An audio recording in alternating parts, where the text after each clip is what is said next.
Yes, guys, how you doing? Welcome back. Welcome back. The Spurs Talk Show. How are you? I hope you are all... It's already started. They've already started. They've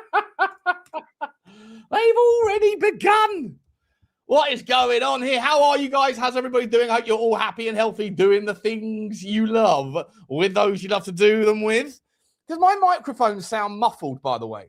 I feel like I watched a bit of yesterday's show back, and it sounded incredibly muffled, and I didn't like it. So I feel like I need to fix this monstrosity of a mic. I feel like it's cutting things off at the bottom end. How's everybody doing? Guys, it's game day. It's game day! Not impressed with the starting 11. Not impressed with the absences from the squad entirely. Don't really see the purpose of any of this. If I'm an Australian fan and I queued up to get a ticket for this to see Tottenham once in a blue moon like those guys can, and then you get to see the starting 11, which I'm about to show you on the screen, and there's notable absences. Right, James Maddison, captain, fantastic. He's happy to show vlog, capture on film, him getting a nice bit of highlights. The man's nearly 30 years old and he's getting highlights in his hair. I mean, I know footballers do it differently, but he does this more than he puts his boots on. You know? What are we doing? What are we actually doing here? Not a fan of any of this, to be honest. And I feel like we are not getting to see the starting 11 in any way, shape or form. And is it because there's injuries? Is it because there are some injuries that we're not letting anybody know about? You know, I just worry about this. Fernandez not in the 11 at all. Maddison not in the 11 at all. Tonali on the bench, I think. Let's have a look. Let's have a look. See. How's everyone doing anyway? Please don't forget, smash like, subscribe. Do the duty as you're coming in, guys. Take your shoes off. Do all that stuff. Let's have a look at the starting 11. Do Berghvall in goal. Okay. What really? Gallagher? I'd like to see Kinsky in goal, you know? I'd like to see Kinsky in goal. He's going to be our number one. Do Berghvall, has he not had more minutes now than Kinsky has on the preseason tour? This preseason tour stinks, by the way. What are we doing? Gallagher they're doing it by numbers again, aren't they? So it's going to be, who is it going to be? It's going to be Kyra Martin, Archie Gray as captain at right back, Kyra Martin at left back, Davies at left-sided centre-back, and Malachi Hardy at centre-back on the right. He's playing a lot of minutes, isn't he? Playing a lot of minutes because there's no other centre-backs on tour that are not fit enough to even stretch their legs. We're only 3 weeks away from the start of the window, start of the season. Anyway, midfield of Lucas Berghvall, who Ali Gold said yesterday is likely to leave the football club. So what are we doing that for then? How does that help anybody? If he gets injured, that's over. If he plays, we don't get to benefit from it. And we could be giving minutes to other people. Not impressed with this. Sorry. Berghvall, maybe I'm just in a bad mood this morning. I didn't sleep very well. Berghvall in the middle. Tyrese Hall in the middle. And Gallagher. And then a front three of Mathys Tel, Richalison, and Solomon again. Whatever. It is what it is. And on the bench, we have Kinsky, who'll probably play the second half. Andy Robertson. Sandro Tonali on the bench. Good. Kota Takai on the bench. Jamie Donnelly. Dane Scarlett. I'm sorry, where's Solanke? Solanke injured as well. Whatever. Where was I? Dane Scarlett. Tyrese Hall. Oh, who's Ty Hall then? Who the fuck is Ty Hall? I've heard of Ty Rack. I thought Ty Hall was Tyrese Hall. Who the fucking hell is this guy? Tyrese Hall is 18 years old. Sorry, Ty Hall is 18 years old. And Tyrese Hall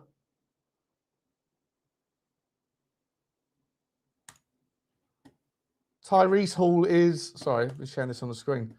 So they're both... So they're... Okay. Are they brothers, maybe? Or twins or something? Whatever. Ty Hall and Tyrese Hall. Ty played right back last game. I didn't see the last game. No Mickey Moore. No Mickey Moore. Big up to everyone who's joining, by the way. Big up to everyone. It has been a shambles, isn't it, Kate? Yeah, I just don't... I think that the standard of the opposition is, like, pathetic. Hoffenheim, a double header. What are we doing there? What are we doing a double header for? One of them behind closed scenes. I know people say you don't get much from pre-season. You won't get much if you don't try and play your 11. I know it's only the third game, but fucking hell. Jesus Christ. Anyway, I don't even know who Ty Hall is. This is exposing me. I'm getting exposed here for my lack of knowledge of the kids. You know? Pause. That's a good thing, probably. When you say it out loud. So Tyrese Hall, are they brothers then? Are they twins or something? Because they're both 18. Or this is just a namesake. Who the fuck is Russell Denny? Who the fuck is that? Who is Tingy? I know Byrne. I know a J.A. I know... It's just all kids, mate. This is all kids. What are we doing here? I might end the stream. I can't be fucking bothered. Honestly, I can't be bothered. He's selling all of the kids. He's selling all of our kids, and yet in our pre-season, he's playing all of our kids. What are we doing here? Wasn't the squad he took 35 players? It's just rotation. Listen. Yeah, we'll keep going because we've got other things to talk about. Because Savinho apparently has... We'll come back to the game in 20 minutes or whatever. How's everyone doing? Let me say to a few people. Big up to the Chiddly Chit Chat for stepping in early morning on a Wednesday, 10:15. Doesn't mean that I'm not going to drink. In fact, that's why I'm not going to stop the stream, because streaming equals going down the pub. And if you happen to be able to go down the pub at 10:15 in the morning, it's one of those days where you get up and you get on the early coach to Newcastle at 7 o'clock in the morning and you're drinking. Just because it happens to be Wednesday, I'm doing it by myself in my bedroom. It doesn't mean I have a problem, people. It doesn't mean I have a problem. I just really, really enjoy the flavour. And the effect is by the by.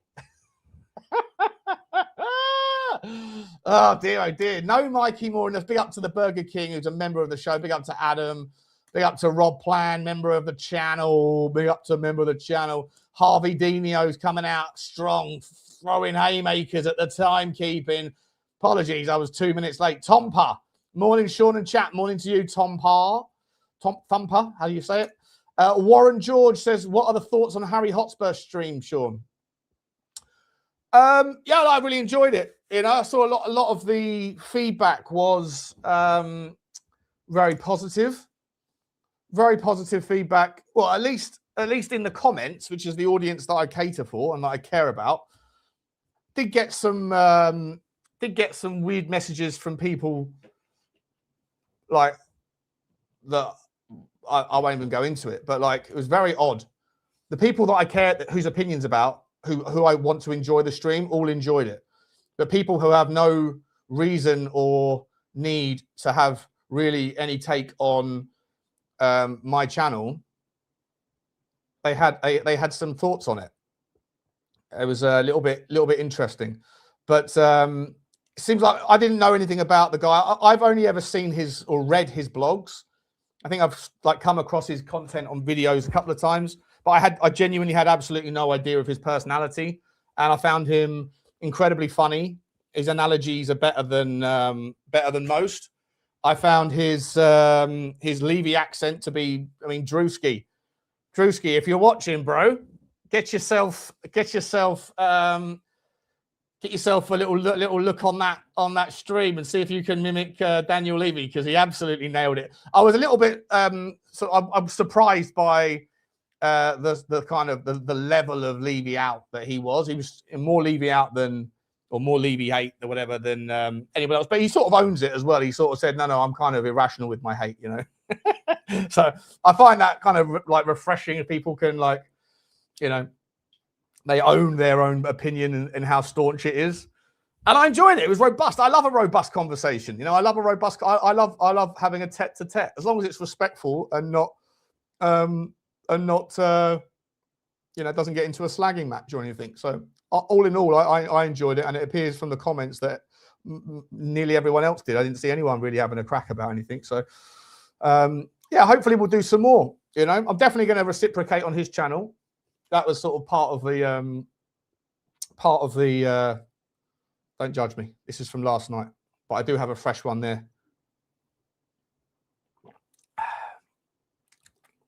So you know how I always say the first taste is the best? Well, when your first taste is of a drink that you enjoy, but it's the last taste in the bottle, the last bit of the bottle, it's a mixed feeling. But once it gets to about 10:30, I might crack open that one. Anyway, sounds fine. Big up to you, FPL Tab, and good to see you. Good to see you, Will. Yeah, what did you guys think of it? Let me know what you thought about it. Let me know what you thought about it. Because a lot of people were saying, like, there's a lot of people in the chat that I hadn't seen before. That I hadn't really, that I wasn't familiar with those people's names, and they were coming in saying, like, I didn't really bring too much of the chat up because it was, you know, a conversation that you had to focus on, really. So there's a lot of people that were watching that probably don't usually watch me and watch him because he has that sort of that other side of the coin with it when it comes to the ownership. And there were lots of people going, fucking hell, I didn't expect to see this collab, you know. It does help, mate. It does help, Kixie, that it's 19 minutes past 4. Mate, you're out in Pattaya, aren't you? Let me ask you, I don't know if you guys follow the Danny Boy, you know, Danny Boy 83. I don't know if you guys follow that guy's story on Instagram. He is an absolute menace and a maniac, and he gets himself in the weirdest and most wildest amount of trouble wherever he goes because he just talks. Basically, for anyone who doesn't know who he is, he's just like a London guy who goes traveling and basically sex holidays, right? But he does a lot of powder or whatever the upper of choices in the areas that he's in, and then everywhere he goes, he meets people and they come into his world for 5 minutes, and then he has a blazing argument and a fallout with them. It's hilarious, but he's got himself in a lot of trouble because he's like pissed off the wrong people, and he got like brutally hit up by a gang with hammers like last year. Anyway, so. There's this thing about this thing that he goes in, which is called everyone in the comments says you get put on Fraggle Rock. He calls everyone that's pissed him off a Fraggle, and then they get put on Fraggle Rock. And basically, a couple of days ago, he put the entire nation of Thailand on Fraggle Rock by he got mugged in a brothel, and he came out angry, and he basically said, "I've had enough of Thailand," and then he just went after every Thai person. On a video, and then that video got shared a gazillion times, and it made its way on the Crime Asia page, and now he's off in hiding somewhere. If you are not watching that, if you're on Instagram and you don't know Danny Boy 83, it's like the greatest the fucking greatest character of all time. He is in big trouble, isn't he, Jimmy? He's in big trouble, bro. I worry about him because I feel like he is just a very lonely person deep down. I think he's very I don't think he has many people that he considers friends, and he expects people that are his friends to be loyal to him, but his loyalty means you have to be there when he fucks up, when he says something, and you have to be there to help him fight your battles. And if you had enough of him being a donut and you want to leave and you don't want any more to do with him, immediately put on Fraggle Rock. Anyway, long story short, I don't know why I'm talking about him, but I mean, that's why I'm talking about him, because you're out in Pattaya, aren't you, mate? So like, is it big news out there? Is it big news out there? Like, are people looking for him in Pattaya and Bangkok? Because I genuinely do feel like part of me is like, I feel like that he needs an intervention in his life, because I've just got a really bad feeling that like his story is going to end with either him being banged up for a long time or him being banged up in a bad way, because he's only one drugged up rant away from pissing off the wrong person for the last time, you know. Anyway, yeah, appreciate the feedback on the debate. Yeah, it was a great watch. Yeah, so I think that's what's weird. A lot of people were everyone seemed to have enjoyed it. That was someone that I don't personally know, but lot of people that I do know had things to say, and it was just a little bit odd. I was like, I think maybe it's because apparently Harry has, some strong political opinions or whatever, and it doesn't mean a fucking difference. Doesn't make a difference to me what you think about politics. We're having a football chat, so as long as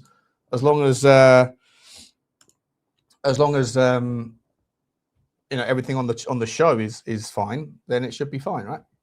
And it was. And I've got strong political opinions as well. So give a fuck. And if you were to judge everybody on the way people tell you to judge someone, then I feel like you would have a massive problem in your life, right? Because everyone's got a problem with someone. If someone is someone, for example, right? If I was to have listened to all the people out there that told me about this guy before I knew him, then I would never have streamed with him ever. No, I'm only kidding. It's Johnny H. Johnny H. What a great guy. No one's got a bad word to say about Johnny H. How are you, mate? It's from location. How's things? Yeah, beautiful, mate. I actually thought the game for some reason was 10:45. I'm in Sweden at the moment, and I thought it was the same time. Listen, do you know what? I was having to think about all this pre-season, and if you were De Zerbi, Sean, right? First of all, sorry guys, hello to everybody. Would you really want to risk? Would you really want to risk any of your players on this shit fest of a trip? I mean, we played Auckland, who are in pre-season. How's that? Any sort of pre-season for the thing? And I think it's just like, well, you know what? We don't have a right back. Let's play one of the kids to fill it in because I'm not risking anyone in the game. I think he just wants to get through these next two games, including today's, without any shit. I think personally, he can't wait to get home. I think you're absolutely spot on. I think this sort of thing isn't a bit of him, and it's probably not something. I don't know what Marseille did. They go on like do Marseille do their pre-season tours to the other end of the world? Probably not. Nothing like. I said something stupid before the New Zealand game. I was like, it's a piss take, really, having to get up at 4 o'clock in the morning for a New Zealand game. And I was like, I didn't mean it like that, because the Kiwis got really pissed off with me, going, "Oh, mate, we get up every week for 4 o'clock in the morning to watch you lot play." And I was like, fair enough. I didn't mean it like that, but I do think that there is very little value out of those tours. And if you are someone from New Zealand and someone from Australia who's spent the whole year, can't wait to see Tottenham play in your hometown, and then you get to see a bunch of under 21 or 18-year-olds, because we haven't got any 21-year-olds left. That's a bit of a damp squib for those guys as well. And they're incredibly loyal fans, and they do get up at 4 o'clock in the fucking morning. So you'd think that there would be some level of, like, I don't know, mutual appreciation society. One is take it a little bit seriously. Two is actually allow us and everyone and yourself to see the first team play a little bit. And three is don't take the piss out of your kind of country, out of the global fan base who pay good money to want to see Tottenham's first team up front and personal. Well, there was more first teamers at Hotspur Way than there was in Auckland. But look, let's be honest, right? I mean, anyone who's travelled a long distance, it's horrendous to get off to get off a plane and do anything after a long flight. And I've only done, first I've ever done is Asia, but I mean, to fly to the other side of the world, literally 24 hours or however long it takes to get to New Zealand, and to get off the other end and perform. I saw a lot of people saying this one shit, that one shit. You try going for a jog after a 24, 36 hour flight, however long it took. So I think people are a bit harsh, but I just think that the club have completely fucked up as usual. This is all about money. This isn't about, imagine if you had Europe, okay? And you've got all of these tours, you're going to go back, you're going to be, I mean, even when they get back to England, it's going to take them, they normally say it takes a day for every hour of jet lag. So if it's sort of 12 hours, it takes 10, 12 days before you get back. I'm sure they've got all this. Something like that. That's what I was told. I don't know if it's a myth. I'm sure but it's I'm slightly sure better, probably slightly reduced for people that are of like, fighting age that are fantastically Yeah. fit. But still, it's going to And have you've an got the impact. medical team. Yeah, you've also got the medical supervision and all these specialists who deal with all this sort of crap. But I just think that, whatever we see, what insight do you get? I mean, did you really get any insight that Dane Scarlett's bang on form after he scored a goal against Auckland? No. Yeah, This is the thing, mate. This is like, I mean, look at these players that we've got today, right? In the starting 11, Dubravka is going to sit on the bench the entire season. Richalison, I know how you feel about him, slightly different to me, but like, I don't want him at the football club. Mathys Tel, fine, cool. But again, it doesn't matter. Mathys Tel could score a hat-trick today, and everyone who doesn't like him is going to say it's against Sydney. What difference does it make? Archie Gray as captain, but playing at right back. Oh, there's someone else coming. Oh, yeah, Kate's coming. Hang on. Yeah. Bring up to you, Kate. Who else we got there? Berghvall, who literally Annie Gold said yesterday is going to leave the football club if someone pays the extra 6 million that's that's difference in the valuation. Manos Solomon, his agent literally came out and said he wants out, he wants a permanent move, and yet he's playing more minutes than fucking anybody. Ben Davies, captain of the book club, isn't going to play any minutes next season. Kyra Martin, unless there's a horrendous injuries world, he isn't going to get any minutes. Hardy looks good. Looks cool. Hardy's good. Looks really good, but is he actually going to play any minutes when we've got 7 centre-backs at the moment? And Ty Hall, I didn't even know who the fuck Ty Hall...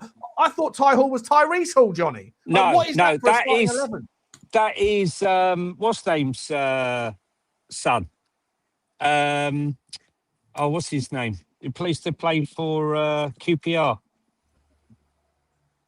Forgotten his name now. Listen, Malachi Hardy, I think he's got a really good future at the club. I rated Malachi Hardy along with Tynan Thompson, to be truthful with you. So I was a bit surprised. But there again, this is how the club have made mistakes as well as making some good decisions. Tynan Thompson could have been played when we had that terrible injury crisis, when we didn't have anyone playing down on that left-hand side. And I believed at the time he was good enough. If you saw some of the academy games, he could have come in and done a job, and then maybe he wouldn't have gone. But that ship sailed. So I just think they're all a waste of time. Manor Solomon has probably put himself in the shop window. In fact, these games might have elevated the price that Spurs would get for him, whatever your political stance, and I ain't getting into that. Oh, I don't care about the politics. I would say that none of that shit. He's looked lively. For him, you get 8 million quid so if you were putting together a YouTube video of his pre-season, that might help us get, I don't know, 8 million for him. Who knows? Yeah, exactly. How are you? Fitzhall. Fitzhall is the guy's name. You can't hear Johnny.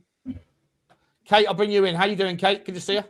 I'm good, thank you, Shawnee and Johnny. How are you? You're in a bit of a grumpy mood today, Shawnee. No, I am in a bit of a grumpy mood. Yeah. Well, I don't know. I didn't sleep very well. I was up until like 3 o'clock trying to sleep and couldn't, and it was bloody hot. Woke up this morning, and Johnny, I'll tell you what, Johnny, jump out and jump back in, mate. Easier. Yeah, he's going to do that. Yeah, I just feel like. I'm glad I didn't get up for the New Zealand game. By the way, there's someone in the chat here. What's his name? Who's this donut? Tarzan. Bro, if you just heard what I said it's disrespectful to Australian fans. I didn't say anything about the fact that we shouldn't be there. I said it's disrespectful to Australian fans for you guys to wait however many years you waited to see the team, because you are loyal fans who get up every day at 4 o'clock in the morning. And then you get to see a bunch of kids or players that are on the to-go list. Like I'm on your side on this one, you donut. If you want to come in here throwing around pommy accusations, bro, I spent the best 3 years of my life in Australia, the happiest I've ever been. But you're winding me up, mate. How you doing, Kate? What's your thoughts, mate? What's your thoughts? Oh, I just think this whole pre-season thing's been a bit of a joke. I can imagine De Zerbi having the right that we're even there. I just think this will be his worst nightmare. But I just don't know how we're going to ever gauge anything from the games because, I mean, like you say, I didn't even know there was a Ty Hall. I thought Ty Hall was Tyrese Hall as well. Yeah. So it just all seems a little bit pointless. I mean, I didn't get up for the New Zealand game. Jim did. He actually got up at 4:30 and watched it. Yeah. enough. I can think of nothing worse. And I mean, I'm not particularly excited about watching today's game either, but look, it is what it is. The whole Berghvall thing is baffling to me, because we've got teams like having almost a bidding war for this guy. And like you say, if he did happen to get injured today, that's gone straight away. And that's an important 60 million quid, because that essentially pays for Savinho. And listen, for what it's worth, the Savio story came out last night that the 80 million pound numbers that were banded around a couple of days ago, like that's not the case, and that 60 million is the case. I still think that's 20 plus million add-ons. more than it's a lot. Plus add-ons, Johnny. Yeah, correct. Yeah. I still think it's a lot of money for that guy. But when you put it into the context of, well, Berghvall hasn't exactly done anything, and Savinho hasn't really done anything in a Man City shirt that's that remarkable. But with the state of the market, 60 million is like the kind of limit of my tolerance for a bid. You know, how's everyone? Are you guys more on board it at 60 when you bake in what else has happened in the kind of transfer market thus far, or are you still like, fuck that, it's too much money? Couldn't give a shit. Honestly, I've never been so bored with a transfer in my entire life as this one, right? It's like, it's like the surprise 50th birthday that what, you mean it was my 50th birthday and I didn't know? Oh, what are all these people doing here? I can't believe what's happened. Yeah? What? Fuck off. Honestly. Yeah. Oh, by the way, Ty Hall is one size his son. One size fits all. Yeah. I think was that his actual nickname? Was that his actual nickname? One size, yeah. One size, that's yeah. Brilliant. That's brilliant. Yeah. I learned that because he used to be an agent for CAA. I'm not sure if he still is, but that's what I used to call him. I said, why'd you call him one size? One size fits all. Very good. What was I going to say to you? Listen, for me, I just think it's so underwhelming. We don't seem to have learned anything. When you look at Berta, a lot of people are sort of saying, oh, look at him, he's missed out on Morgan Rogers, he's missed out on Vinicius Jr. But you can guarantee he's got 4 or 5 options on that in that position that he's been negotiating. And, to have 3 windows now where we're sort of focused on Savinho like he's the Messiah. If he doesn't deliver, then on their head be it. I just think, we got Berghvall. I personally, I would be selling Pape Matar Sarr, and I would even say, as much as I really, really like him and I'm a big fan of him, I'd sell Bentancur before I sold Berghvall at this stage, because I just think that Berghvall's got such a high.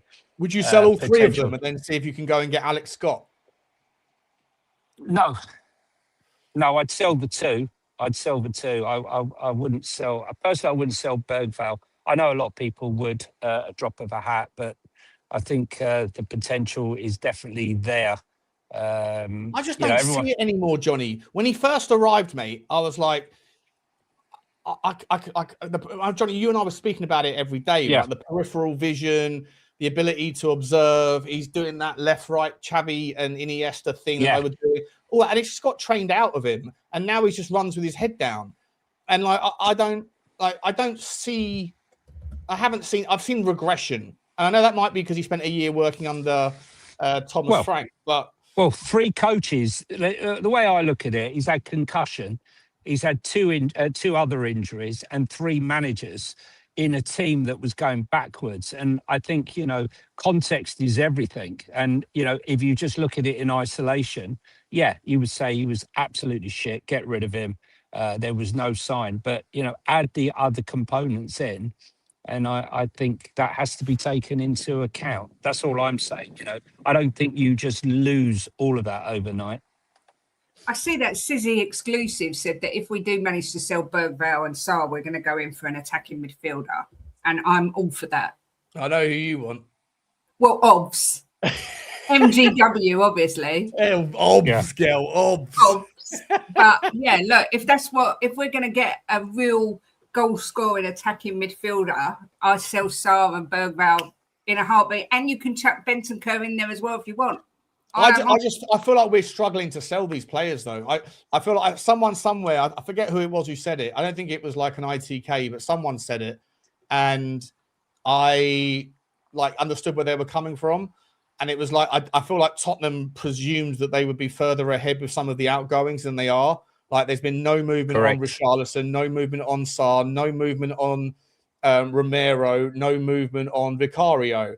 And that sort of thing is holding us back a little bit. Because if you were to go and drop another 100 million quid on, or 120, whatever it is on Krupi, or 60, 70 million on Savinio, all of a sudden you're like 350 million out the door, only 100 back. And then you have less ability to negotiate. And it's all a game of chess, isn't it? Everyone knows that leverage is key in negotiations. And when you're desperate to sell, you'll take a lower price. So I just think that they probably presume that they would be further along the outgoings line than they currently are.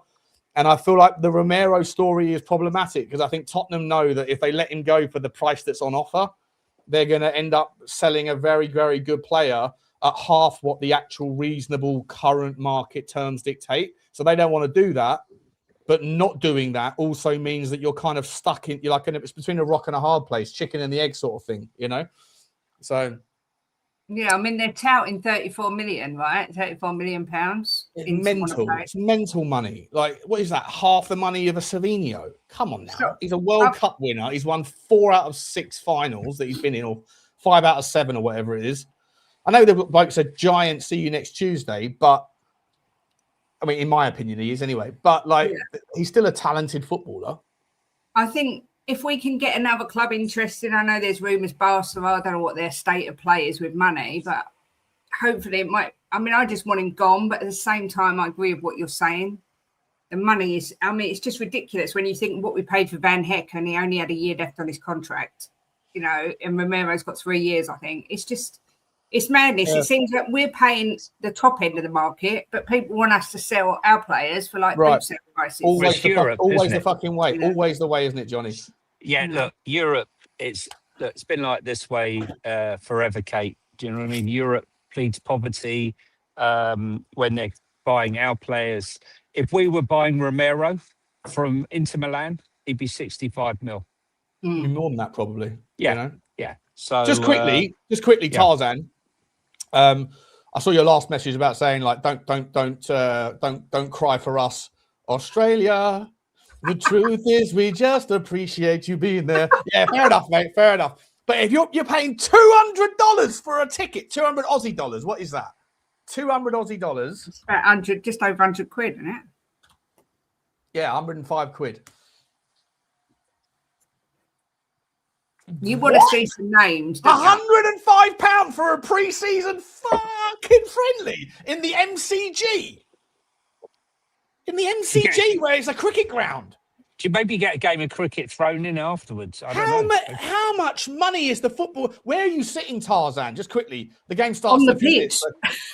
You better be. You better have a side. You better have a seat next to the fucking team bus. Like, what's going on there? 100 quid. Is that the average price ticket at the MCG? That place holds 100,000 people.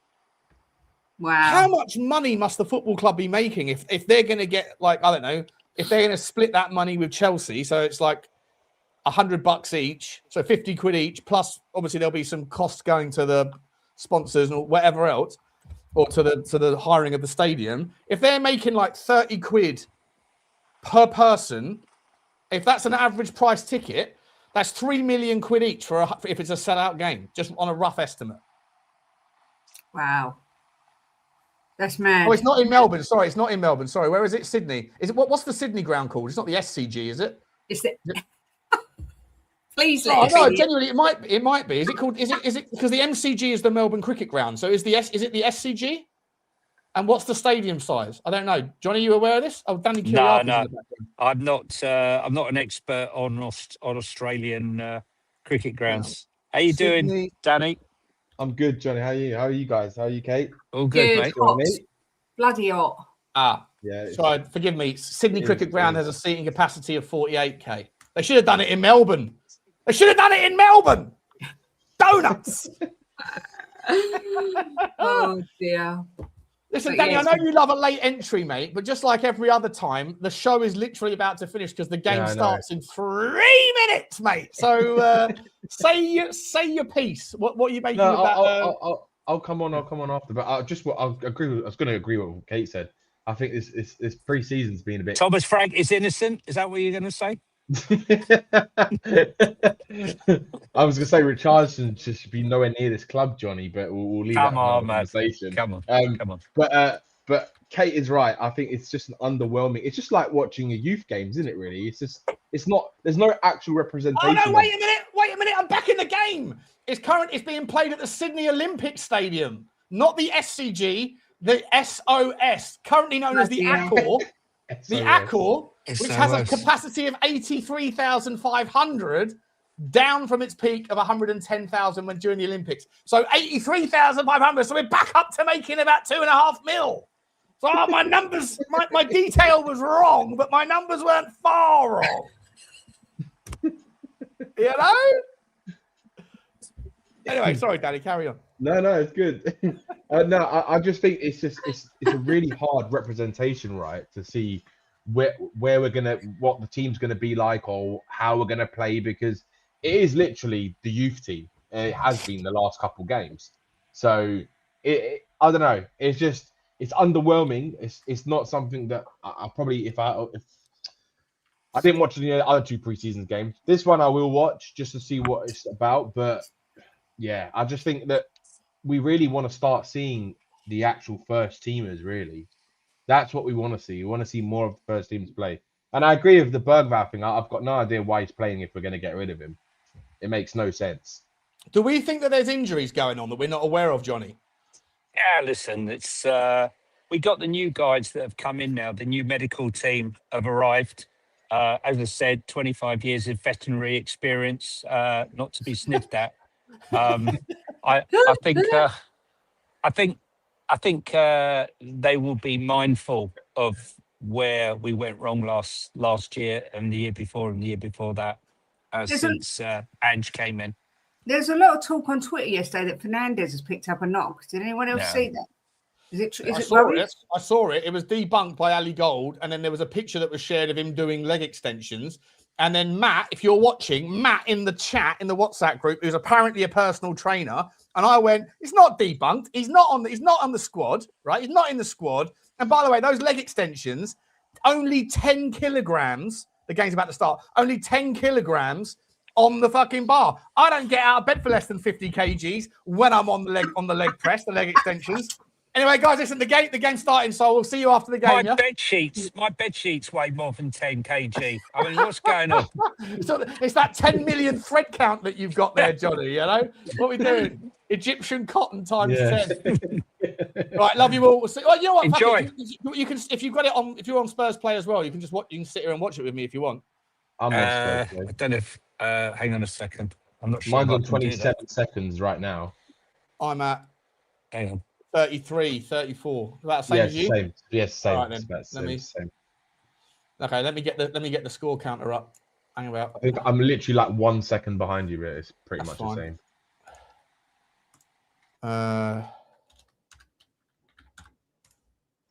Yeah, we're synced up, guys. We're synced up. We are synced up. It'd probably be more interesting if we watch it together than if we watch it like. Oh, how do I get the rest of you in here now? Hang about. Let me get the rest of you in. Uno secondo donuts. Uno secondo. 1. Add item. Camera slot. 2. Add item. Camera slot. I've got it. I'm behind you, but that's fine. Ooh. Is Johnny gone? Yeah. I'm still here. Oh, Johnny's here as well. Yeah, I'm trying to find. Kate, what time are you on? On where? On Spurs Play. Oh, 1 minute 33. Oh yeah, you're a few seconds behind. We're always behind. Kate, I'm disappointed. I want to see you in the new Spurs shirt. I know. Do you know what? If it hadn't been so bloody hot, it would have been on. This is true, shit. yeah, This is rubbish. This is rubbish. It doesn't even work. Bomber from Johnny there. Johnny's not happy. He's not happy. What are we doing? Come on, Johnny. It's a good stream, Johnny. Good stream. That's crap. Honestly, mate, can someone paint me a picture of what's going on? Yeah, we'll talk about it just now. I'm just getting the. I need one of those flip books. The flip books of the first 30 seconds. I can't even. I'm like this. Hang about. The pitch is crap. I can see that. There's loads of. It's not a great pitch. Yeah, it's not. All right, everyone's in the thing. Oh, where's Johnny gone? I'm just trying to watch it. You know the other way you could do it, right? If we want, Johnny, you can't. If you're watching the stream, your thing goes off. Your camera goes off. Okay, listen, guys. I'll log off. It's not working anyway. Guys, enjoy the momentous game that lies before us. Enjoy it. I'll speak to you later, guys. See you, mate. Love you, Johnny. Enjoy your holiday, mate. Take care, buddy. Johnny. Take care. Bye. Right. Oh, now I've got fucking I was reorganized. going to say the other way you could do it, Sean, is if you had another show in the back end of StreamYard, you can then share your screen and me and Kate. Oh yeah, I'll do that then. I'll do that. Oh, okay. So as a separate one, so you can just add me and Kate to that one, and we can watch it from that, and then we just have this as the main stream. Okay. That sounds too complicated. I'm quite happy sitting here on my phone. How do I don't mind. Whatever's. I'm happy with it how it is now. Anyway, what's going on in the game? Well, Berghvall's just lost the ball. So nothing new. Is this our first time wearing the pink? I love this kit. I really like this kit. But Tel's looked a bit lively since the beginning of the match. Share stream. He's a bit lively. Do you know what's funny, right? Everyone was banging on about Luca Williams-Barnett, right? In it. If Tel has a really good game, I watch every single person say, "Oh, it's only a pre-season." Watch everyone say that. Yeah, that's what I'm saying. Exactly, mate. They're all fucking donuts. I think you need to get them all donut suits, Sean. I'm going to. How about that? Don't worry about that. Right, there you go. It's going to this stream here. I'll put it in the private chat. Yeah. I almost put it in the main chat then. Jesus Christ. 700 people trying to log in. Private chat. Johnny, if you're still there, let me type this to Johnny. Yeah, send it to him because he might Johnny, be able to watch it that way. Johnny. Oh, was that Tel? Oh. I was. Oh. What did he do? He had a shot. Oh, Mathys Tel is absolute baller. That's a fucking stinger as well, by the way. Absolute stinger. Can you see it? You can see it there in there, yeah? Yeah. All right. Who was that with the cross doing it? Oh, yeah, I can see it as well. Yeah, that's perfect. Okay. Let me make this a bit bigger. Look at the Sydney man trying to wean himself through there. No dice. You know why? Because Mathys Tel is not only a workaholic with the ball, he's a workaholic without it, people. He gets back and absolutely rop-a-dub-a-dums him. What are we doing here? Don't matter how bad a mood Sean's in, you know that Mathys Tel is going to make you smile. Yeah. Mathys Tel is my lad. I'm going to die on that hill. I'm going to die on that bloody hill. And if he benches Savinho by game week 4, I'm coming for everybody. Look at Kaya Martin. Kaya Martin there tries to knock it past him. I like that Kaya Martin guy, by the way. I think he's a good player. Good player. Hello. Let me text Johnny that message again. You can watch the game there. Open up the second tab. And then rejoin the first tab. In the meantime, actually work with him because then he can. Yeah. Oh, for the love of fucking God, what's happened now? Do you know what's even more what are you doing, right? Donut. Hang on 1 second. Say again. In the pre-seasons, Richalison and Solanke have looked fucking awful. They have looked atrocious. They have. They look terrible, haven't they? Against really poor oppositions, to be honest. It must be cold there because Robertson's on the sideline in a massive Puffer Yeah. And he's Scottish, so he should be used to the bloody cold. He's making a point, I think. Making a point. He needs to get himself some drum whiskey inside him. Here we go. Who's that? It's Hardy. Hardy he's got a lovely little pass on him as old Hardy. What's his name? Malachi. What a name, by the way. If I had a son, I wouldn't have the confidence to call him. I'd call him Magnum. But Malachi is a decent second choice. Magnum Butler. 100%. Is Lucas Berghvall playing for his move? Bro. Here he is, Berghvall. Whips it in. Gets a corner kick. What are we doing here? Guys, don't forget to smash the like, smash the subscriber. Notification button should be squeezed. Comments should be dropped. We've got a couple of super chilly chit chats. JB McCauley says, so glad Doc has banned me from driving. So glad his doctor has banned him from driving the 500 kilometers round trip to watch a bunch of kids. You were going to drive, fucking hell, 200 miles. Is Mathys Tel with a corner kick? It's a good one into a great area. That's a penalty, ref! That's a penalty all day. Ben Davies getting manhandled, referee! That should be a foul then. That should be a foul. Penalty, what are we doing here? And Mathys Tel would have got the assist on the pen. Look at Ben Davies. He's getting manhandled, bro. Oh, yeah, that is a foul. That's a foul. That is a foul on the penalty. Yeah, it is. It's an absolute playing rugby. Yeah, that's a little bit naughty. Big up to JP McCauley. Can't believe you would drive 250 kilometers in any direction for anything other than I don't think there's any justification to ever have to drive anywhere 250 kilometers. Can anyone think of a legitimate reason? Not really. Unless you've got to come back. Money. Berghvall goes for the header. Gets recycled. Kyron Martin plays it all the way back to Dubravka. Dubravka looks to ping it back. He pings it. So pings a lot into the channel. You know where he's going to go. Mathys Tel's fallen over. He didn't fall over. He must have been pushed. Mathys Tel doesn't fall over anything. Yeah. No bias here. Delightful Derek says straight swap Berghvall for Alex Scott, win-win. You wouldn't get a straight swap. I would rather if we're gonna buy another midfielder, it's got to be Morgan Gibbs-White. I don't really want to see Alex Scott. I personally don't think Alex Scott is a really good footballer. I think he's all right. He's just a better version of Berghvall, really. No. He is. If you look at his statistics, he might be more defensive than Berghvall. He's so cool on the ball, mate. He's so cool on the ball. He's got. Who would you rather have, though? Who would you rather have, Sean? Him or Morgan Gibbs-White? Yeah, Gibbs-White, but Gibbs-White's going to cost you over 100 million.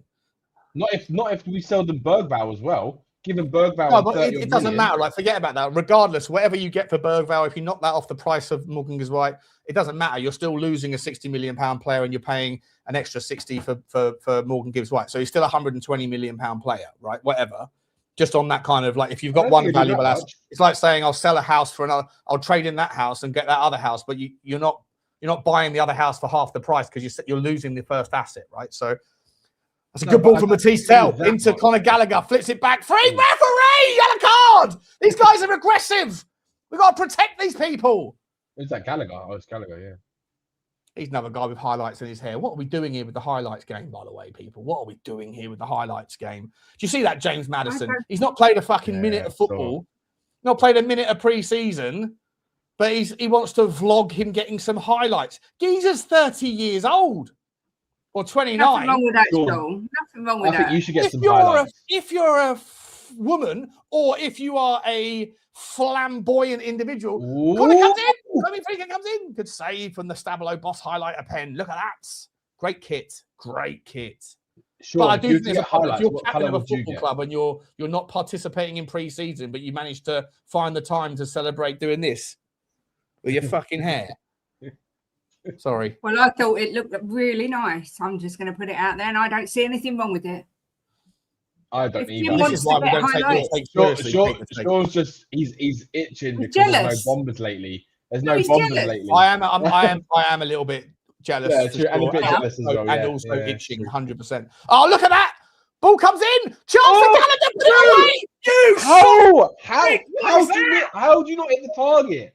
He didn't even hit the What the ball. fuck was that? Sack him. It was like it was slow-mo. It was like he was like taking his time. Who's got to the byline there though? Who was that who got to the byline? How did he not? Wow. Was that Manor Solomon? Tell you what, Manor Solomon's making a case here.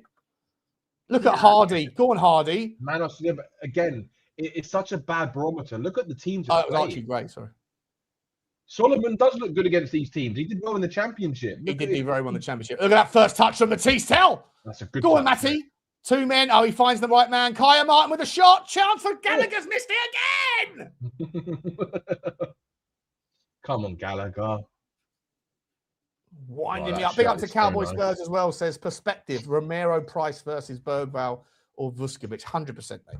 This is the point, isn't it, Cowboy? You know, in Romero, you know what you're getting. You're getting an absolute see you next Tuesday. A can't. And you are also getting someone that's got a red card in him every 5 minutes. You know? Is that how you say it now, Sean? So that you bypass the I like it. I thought Harry Hotspur was going to say, yeah, of course. I thought Harry was going to. He's the sort of guy that he is. I'm sure he uses that word all the time, and I like that about him. All right, but I feel like, oh, look at Mathys Tel. He's running rings. Shameless. This is shameless. Nah, it's not. I love it. Ben Davies cutting in. Conor Gallagher pulls it back. Archie Gray on the recycle. Malachi. Oh, it's good football. Richalison gives the ball away. Of course, Richalison. He's fucking useless, man. He's so bad. He's fucking useless. He's so bad. What is Johnny watching? If Johnny's listening, Johnny, get your head out of it, mate. Richalison. Oh, mate, he dies on that hill. I know. He's clever with it, though. He's clever with it, right? Because he kind of goes, no, I agree with you. They both should go. But if you were to press him and say Richie or Solanke, he's like Solanke. He can't not pick his boy, you know? 100%. I feel like he's like a proud uncle. You know? Yeah. He feels like Jed Spence is like part of his fam, you know, and Richarlison's part of his fam. If Richarlison, when Richarlison scored that banger against Arsenal, right, and we were humiliated in that game. What was it? What was the score? Was it 4-1? 4-1. And Richarlison puts that bang from 40 yards. As soon as the game finished, we did the pre-match show. Johnny comes on 15 minutes later after walking out of the stadium doing his thing, and we're all fucking fuming, and none of us had mentioned Richarlison. I said, Johnny, hey there, mate, how was the game? What do you think? And he goes, I mean, it's a disaster. But I tell you what, Richarlison. Yeah. I'd do the same if it was my Mathys Tel. You know? Shameless. Absolute shamelessness. Tells a baller, Elvis. We told you, bro. We told you. I wonder how Johnny will react when Richarlison does leave. He'll wear black. Oh, I think he'll be quietly relieved. I think he'll be relieved. Do you think? Yeah. He just gave the ball away again, didn't he? Was that him? Yeah, he did. Yeah, it was. Christ. Honestly. I mean, he can't even do it against bloody Sydney FC or whatever they're called. I'd have took Danny Welbeck over Richarlison. I'm not even lying. All day long, by the way. All day long. Danny Welbeck is a baller. Do you know what? Someone that you guys might not get along with was saying that Danny Welbeck is better than the strikers we have. Alex, right? Alex Davis. I'm actually kind of agreeing a little bit with him now. Box office, postman, post office. When you say we don't get along with, he has a pathological hatred for me. That is true. I don't know what his grift is. He's like, can't talk about Sean. Can't talk about Sean because you know how I feel about Sean, right? Yeah, it's true. But do you know, he was actually saying that he'll take Danny Welbeck over our strikers. And when you actually look at it, I would as well, because he's 33, right? So or 30. No, he's 35. Is he 30? Yeah, he's 35 and he's just about to sign a 2-year contract with Chelsea. I think he's 35. Why is Ledley King sitting? I think that's what they're putting on Twitter, wasn't it? 35. No, yeah, he's 35, right? But he'll still get you. 36 in November. If you give him like, still though, 36. If you give him like 25 38. minutes at the end of every game, he will still score you 7-8 goals this season. He scored more than Richalison last year in the league. Easy. Even Berghvall drifts through. Oh, he's off late. Hey, I think someone mentioned over the last 2 seasons in the Premier League, he scored like nearly double. Was it nearly double what Richalison scored in the Premier League, or something like that? Yeah, it wouldn't surprise me. Listen, he's an absolute baller. He's a smart guy. He's intelligent. He treats his body very well. Like he's a nutritional, like, you know, very, very focused on that stuff. Mm. You could get 2. I think it's a really smart signing for Chelsea. I really do. I don't understand the Jordan Henderson one. I think that's ridiculous. But yeah,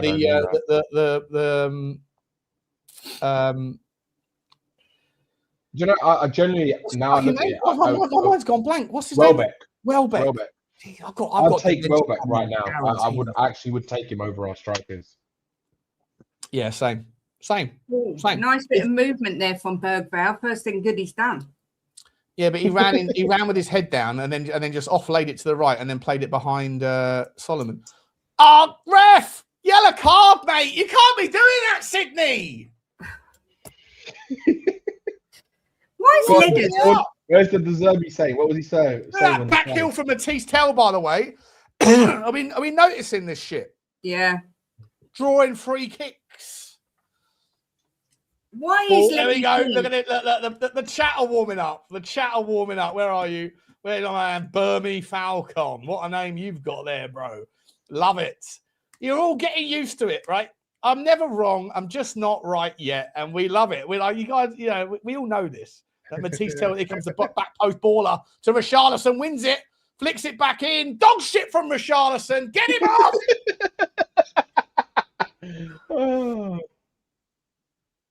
I want to ask you, would you guys have kept Lancashire over at Richarlison? Yeah. What do you think? If we're not going to bring anyone in, then yeah. But I think you have to remember with Richarlison, to get anything out of that guy, the whole team has to adapt its play to accommodate him. And I know that certain teams, like, you do that for an Erling Haaland, right? You don't expect him to do too much defensive work. You do it for a Lionel Messi. But these guys, and you do it for a Mo Salah, right? Peak levels of players. World-class elite players. World-class elite players. And you say, I'm going to save your energy, your tank, so you don't have to worry about that shit. Everyone else is going to work a little bit harder for you. But with Richarlison, he's fucking awful. The only reason you're adapting to him is because he can only do one thing well, which is be like an aerial mischief, an aerial menace. That's it. You know? No, I completely agree.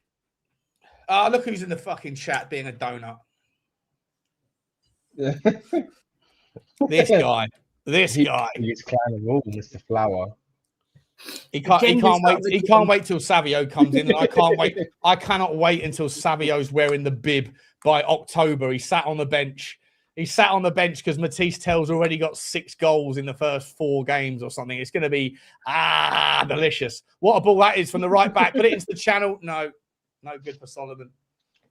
It is also worrying a little bit, right? Like, not worrying, but the fact that we still need to get the strikers in. I still believe we're going to get 3 attackers. That's what I feel. But if we don't, it's an awful window, to be honest.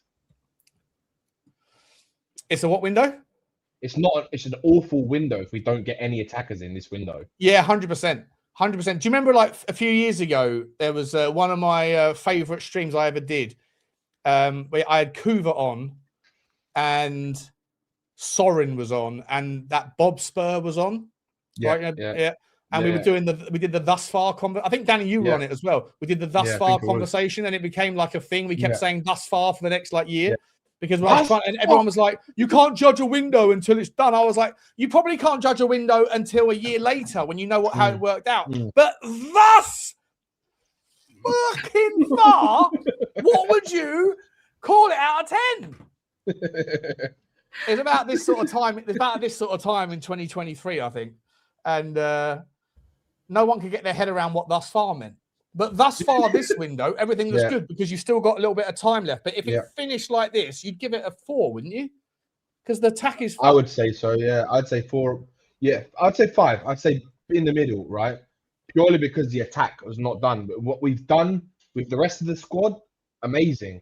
But look at Mathys Tel! He's done it again! He's done Baldy! Came in! Oh, look at the back heel! Balling!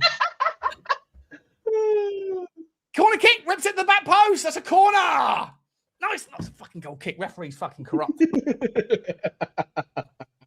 Mathys Tel is balling though, boys and girls. I do think we are going to get 3 attackers. I actually do think we're going to get 3. Yeah. Which 3 though? I think we'll get Savinho. I do think we'll get him. I think they will try to get Krupi.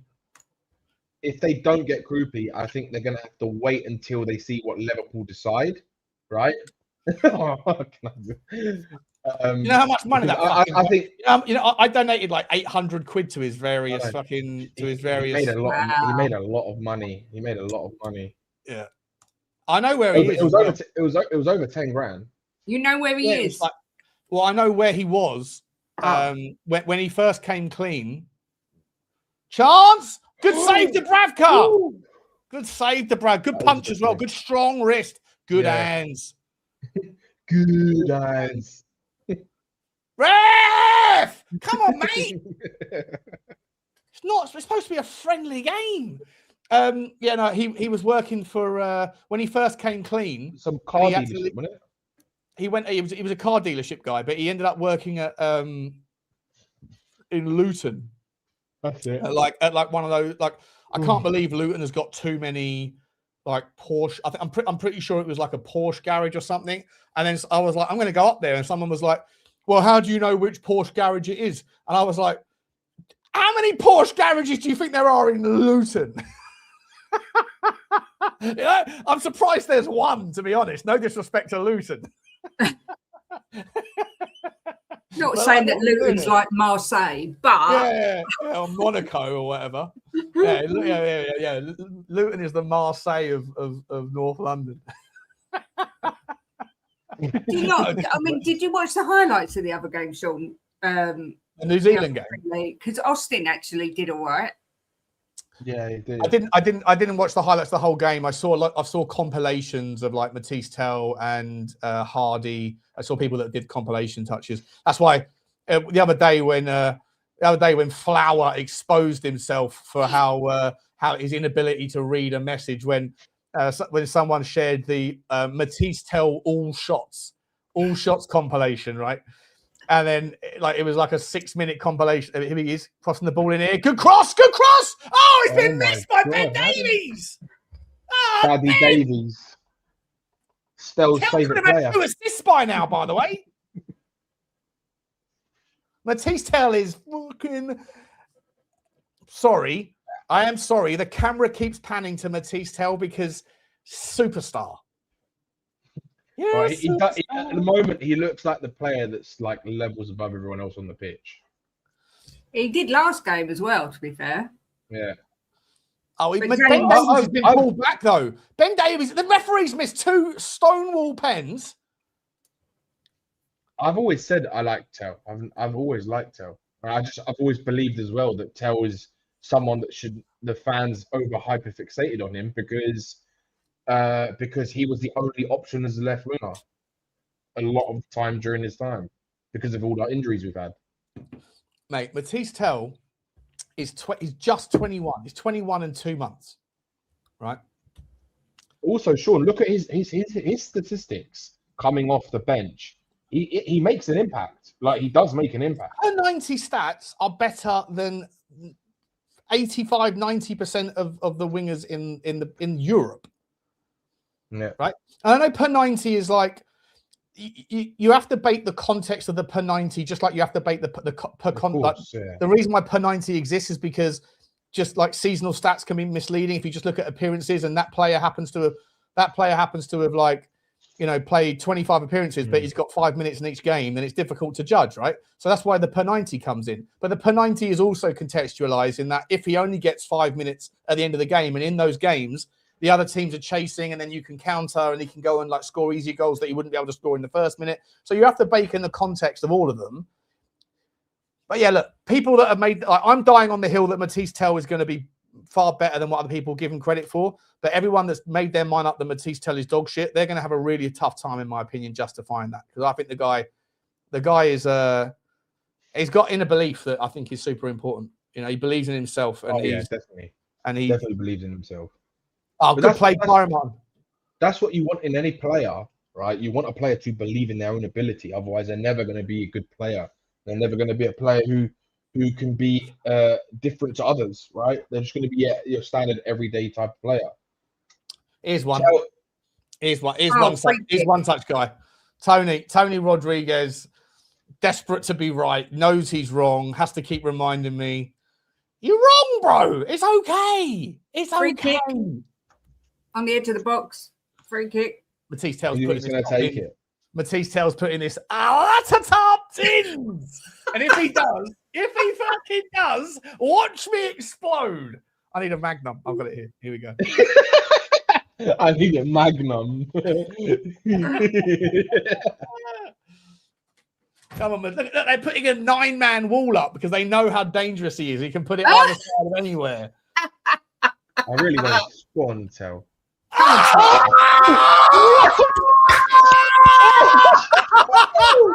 Wow! Whoa. Wow! What a finish! What a finish! Get in there, Tel! Oh my boy! God! What top bins? That's like top bins. What a hit! Eat that, all you Tel haters. Oh, that was a beautiful free kick. That was a beautiful free kick. Oh, you couldn't write it. You couldn't write that. The way he called it out and in. Oh, it's beautiful. Flowers in the mud. What was that, Tony? Oh, no. My Tel. Is that a flower saying my Tel? Fuck off. No way, it's not. What a goal. That was a great goal. Look, Tel is he's a good young player, man. He's a good young player. Where is it? Where's Rodri? Good player. Good player. Sorry, I didn't mean to slag off your town, bro. I didn't mean to slag off your town, bro. That's it. Tell the truth. That is absolutely sensational, by the way. I cannot wait to clip that up. Kale goes, no. What I was going to say, with Tel, with that goal, right? Sorry.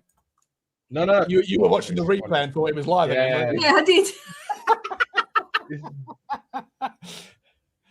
Wow. The thing is, Tel has been the best player on the pitch, right? By a mile. Like, he's been the best player on the pitch. He looks the most dangerous, and then he just, from a set piece, that was just quality. Oh, unbelievable. Quality. Look at Manor Solomon. Jinking and juking. And Mathys Tel winning the ball back. He wins it back. Oh, my man. Do you know what? There is a serious case of, if we get Savino, it's going to be a serious battle between them two. I think at the moment it will be. I think Mathys Tel will play on the left and Savino will play on the right. Because Kudus is out injured for a long time, isn't he? Clearly, Kudus isn't right. I don't buy this whole lot. Oh, we're leaving them behind because they just need to work on their fitness. No, they're not fit to play. They're not fit to play. Yeah. Fernandez, Maddison, Tonali. There's something going on there. Shawnee, change your scoreboard. Oh yeah, your man scored. My man. Where's he gone, by the way? Where is Tony? Does your scoreboard change to 2-0 still? There he is. Does it change to 2-0, Sean, just because Tel scored? It's an extra one goal. I need to get myself a Mathys Tel shirt, by the way. I absolutely. In fact, what I might do is I might order 10 Mathys Tel shirts and then do some giveaways. That's amazing. You've got to do that. You can get a free shirt, but it has to be Tel. It's like the Henry Ford of football content creators when Henry Ford said you can have any color you want as long as it's black. right? Yeah. There he is. Oh, that's funny. In fairness, look at him! Look at him trying to find. Gosh, shameless, bro. Fuck off, mate. Shameless. My man, Mathys Tel, mudding people all year. It's funny because you were literally saying if he scored, and he fucking scored an absolute beauty. make another scoreboard. One Sean, nil Flower. Sensational stuff.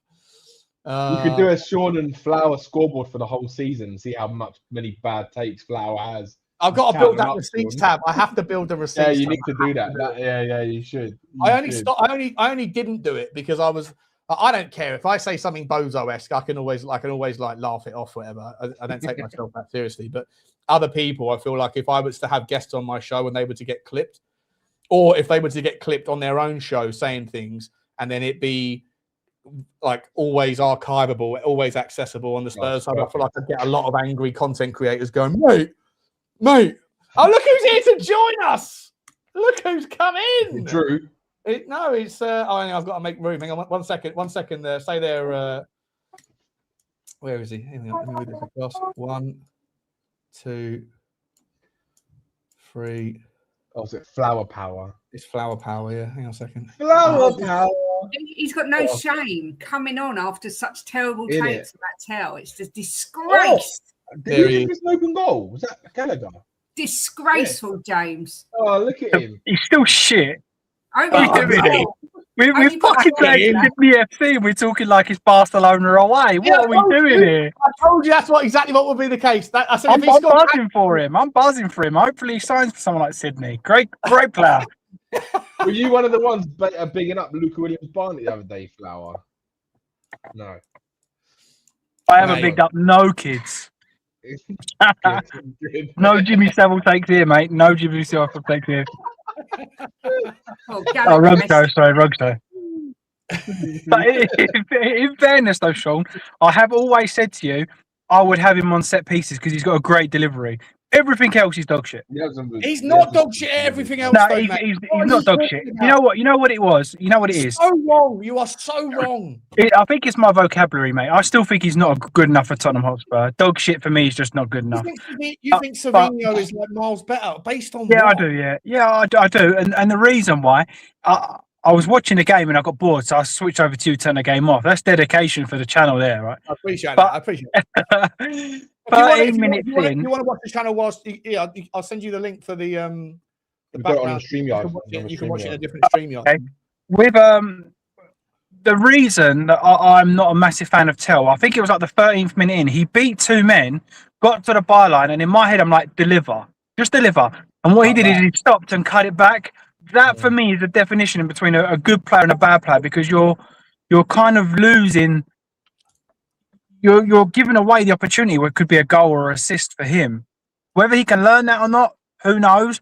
But that for me is the reason that he's not up there for me. And Conor Gallagher, he's the post. Oh, by the way, fucking the referee there.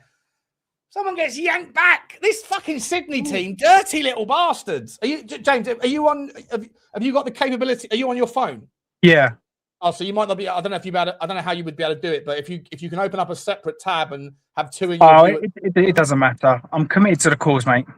Oh, I appreciate it, mate. I appreciate it. Well, we'll let you know what's going on. Sydney having a deep shot from distance goes over the bar. Yeah. So get back to explaining how wrong you are. Carry on. Sorry. No, like I just said to you, that's why I don't think he's a good player. I think he wastes too many good opportunities to become a good player. But look, there's potential there, right? But for me, as of right now, I haven't seen it. He hasn't done it. Like I said, I think it was the 13th or 14th minute. He beat 2 men. I'm like, right, deliver, create something. He stopped, cut back, passed it back to the left back. That for me is you've done all the hard work and you've just given it away. That is why I don't like him as high as maybe you do. But I just bake into the fact that I think when I said to Lubo, right, and I don't credit Lubo with particularly good takes at any particular point in time or at any point in time at all, to be honest. But on this one particular thing, I think he sort of summarised pretty quickly. Hang on 1 second. Chance comes through here. Oh, it's pulled back nicely. Oh. Who was that? Who did that? Yeah. Is that Hardy that got forward? No, it can't be Hardy. Hardy's black. That's a white. Who the fuck is that? What number was he in? It's the guy on the ball now. Him. No, not him. No, that's Kyron Martin. Who's the guy? It was Hardy. Is Hardy light skin black or is he? Anyway, so Lubo said, I'm sure that was Hardy that got forward. Or was it this guy on the ball? Ty Hall? Was it the Ty Hall fella? Who's 57? I don't know who 57. I don't know who the players are. So Lubo said, I said to him, based on what? When you say he's shit, based on what, right? Because his input stats are fantastic. Everyone knows his work rate is phenomenal. His output stats are better than everyone else on a per 90 basis, basically across all that. What is it that you don't like about him? Like input, output. Stats only work when you don't want when you want them to, or they don't either way. And Lubo immediately said his decision making. He's naive, and I was like, oh, that's actually fair. Like he thinks he's like poor decision making, but that's something that you can learn. Right? He's just turned 21. Harry Kane was 21 and a half when he came back to Spurs. Look, and that's what I have actually, after all the sort of joking aside, that's what I've always said. Technically, I think he's actually good. He's great at set pieces. I said that last season he should be on set pieces over everybody else. He does so much right, but then he just kills it. The amount of times where he's beat his man and just stopped and passed back, for me, that is just, there's nothing worse for me in a football player. Out of anything else, I'd rather you be confident and lose the ball being confident than just play safe, especially in attacking third. Yeah, I hear you, man. Listen, I know it's made a lot of banter. I don't want to have to continue to sort of big him up because it's also part of the banter of it. Who's playing right back? Who's playing right back? Is it Ty Hall that's playing right back? Because Archie Gray's playing in the 6, is he? Look like it. Solomon on the ball now. So it's Berghvall, and it's so Ty Hall is playing right back. Okay, so that's the guy. Ty Hall is the guy that's on the ball now. What does everybody think about that? I mean, I know you kind of agreed with me in the WhatsApp, mate, but about the actual starting lineups continuously to be so 50-50. Yeah, I'm not impressed. I'm not impressed with the whole approach to this. I've said it beforehand. An Australian fan, Tarzan, in the chat said, "Sean, don't feel sorry for on our behalf. We're just happy to see Tottenham players." Oh, Sydney just tried to lob one from the halfway line and almost put it in to Berghvall off the line. And that's fine if Australian fans are really happy with seeing kids, because the second half's going to be all kids as well. And a lot of the kids, some Sydney player just literally was that far away from halfway lining Dubravka. That's mental. I feel like there's a little bit of, I don't really get the value because most of these kids aren't going to play, are they? Here's Archie Gray launching forward towards Mathys Tel. Go on, Mathys, take on Baldy. He's taking him on. He's put it through. He's got the ball back. One step shot. What was that? He got the ball back, right? Nice little bit of footwork, and then he messed it up. Yeah, he beat the ball right back easily, then tried to thread the ball through to, I think it was Richie, and it bounced off the foot of the Sydney player. Then does a nice little drag 1-2, and then just his finish wasn't great, to be honest. Yeah, Ty Hall. Well, I'll tell you what, I didn't know who Ty Hall was, but that movement from Ty Hall then from that previous play was delicious. So he's someone to look at. I guess it's kind of nice to see these players play the way they're playing, right, Kate? Yeah, I guess. I mean, I'm not being funny. We're 40-odd minutes in, 41 minutes in.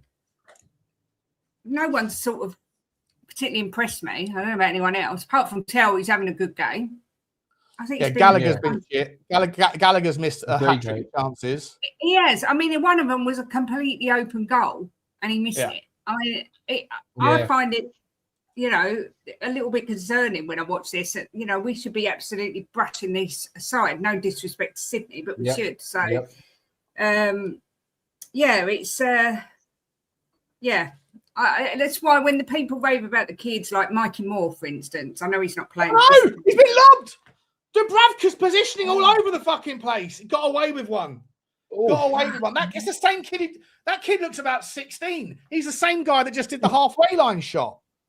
Who is he? Bloody hell. All over the place there. Dubravka, mate. Come on, lad. Get Who the fuck Austin is back this in. McAllister? Who the fuck is this McAllister kid? Looks like he's got a little bit of something about him. Fair play to him. It's never too early for a Magnum star. It's never too early. Come on now. I've got another one in the fridge, cooling down as we speak. Although basically my day is a complete write-off. By about midday, I'll be having a nap. And by 3 o'clock, I'll have a fucking horrible headache.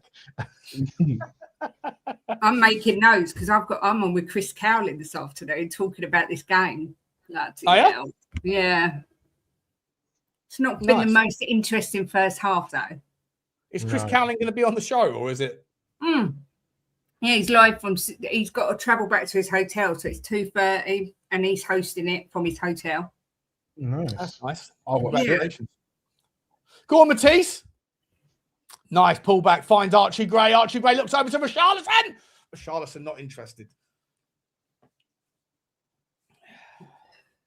I'll tell you what, Richie's having a stinker in the pre-season. Shocking. Is it shocking? Nothing about his body energy, his body shape, or his Is energy. it shocking? No, it's not shocking in that he's having a stinker, but he is shocking. He's absolutely toilet. Hang on. Yeah, he is. Hang on. Kyra Martin's 57 playing left back, Burger King. He's playing left back, mate. You must be watching the show on Inverse or something. Kyra Martin. Kyra Martin looks good, by the way. I don't mind Yeah. it. Yeah. He looks all right, yeah. He's the guy that got forward, Sean. It was that guy, Kyra Martin. No, Kyra Martin's left back. The guy who's right back is Tyrese Hall. He's the lighter skin. Cool. Yeah. Gallagher does really well there. Look at the Sydney player going in 2-footed. Referee, you got to get a hold of this, mate. We can't handle any injuries, bro. They've been quite aggressive. I'm not even joking. They've been quite aggressive, these little... They have. Yeah.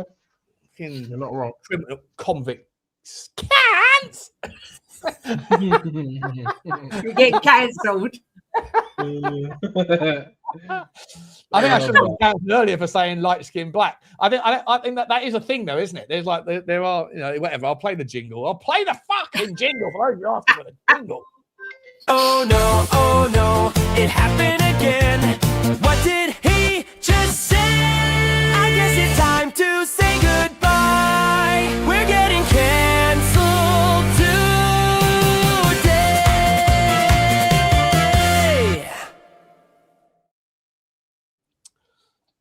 Nice. Oh, Such a catchy jingle, isn't it? it is. I wake up in the middle of the night going, No wonder you can't sleep. that's yeah. That, the cocaine, the brass waking me up, saying, where's my money? Where is my money? Whatever. Oh, my Here's God. Mathys Tel, come deep, come inside. Archie Gray pulls it back. Here's Malachi Hardy. Go on the Malachi. Look, I like Malachi's passing. He's really progressive. He's really progressive. Big fan of that. Big fan of that. Jimbo's on the snitch game. No one likes the grass, bro. No one likes the grass. Snitches get stitches, Boxall. You know what's going on, Boxall. I've just had a Kate on saying cancelled. What does that mean? Kate?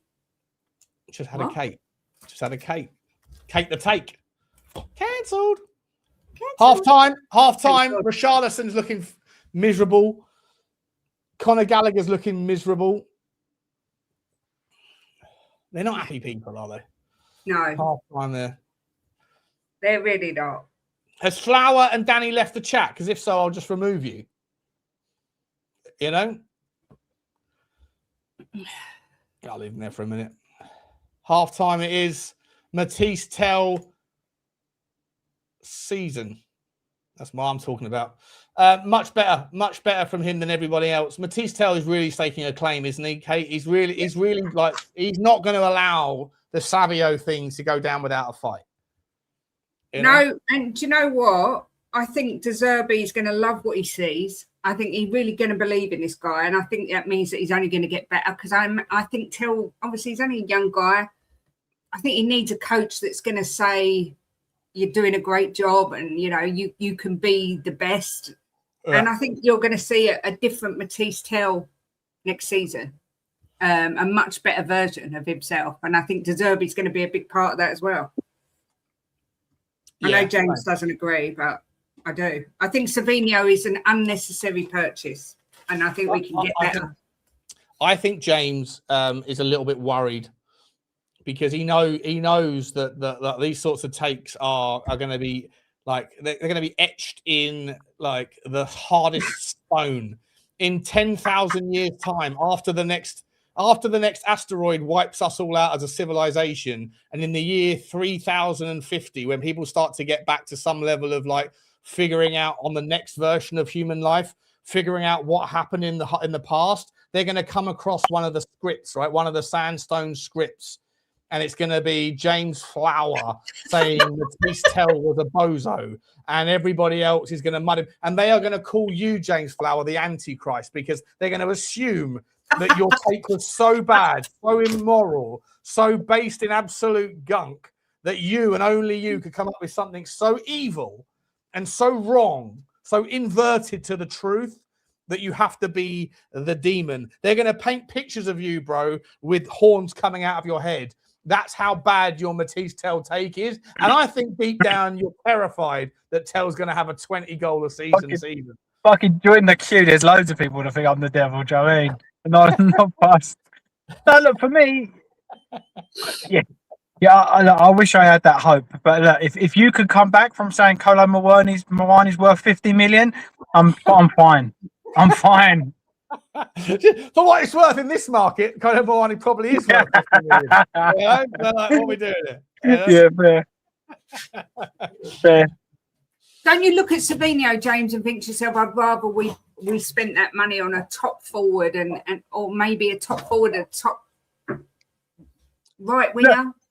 Look, I understand what everyone's saying because of the numbers ain't great. I get that. But everyone said exactly the same about Kudus, and I said, no, you haven't watched him. Everyone's going, yeah, West Ham, he did nothing, he did this, he wasn't good, he didn't do that. I think he created the most amount of chances for anybody last season before he got injured. There's certain players that fit certain systems. I got no issue with Kudus at all with what he did before he got injured. I think a lot of the problem was that he was overused.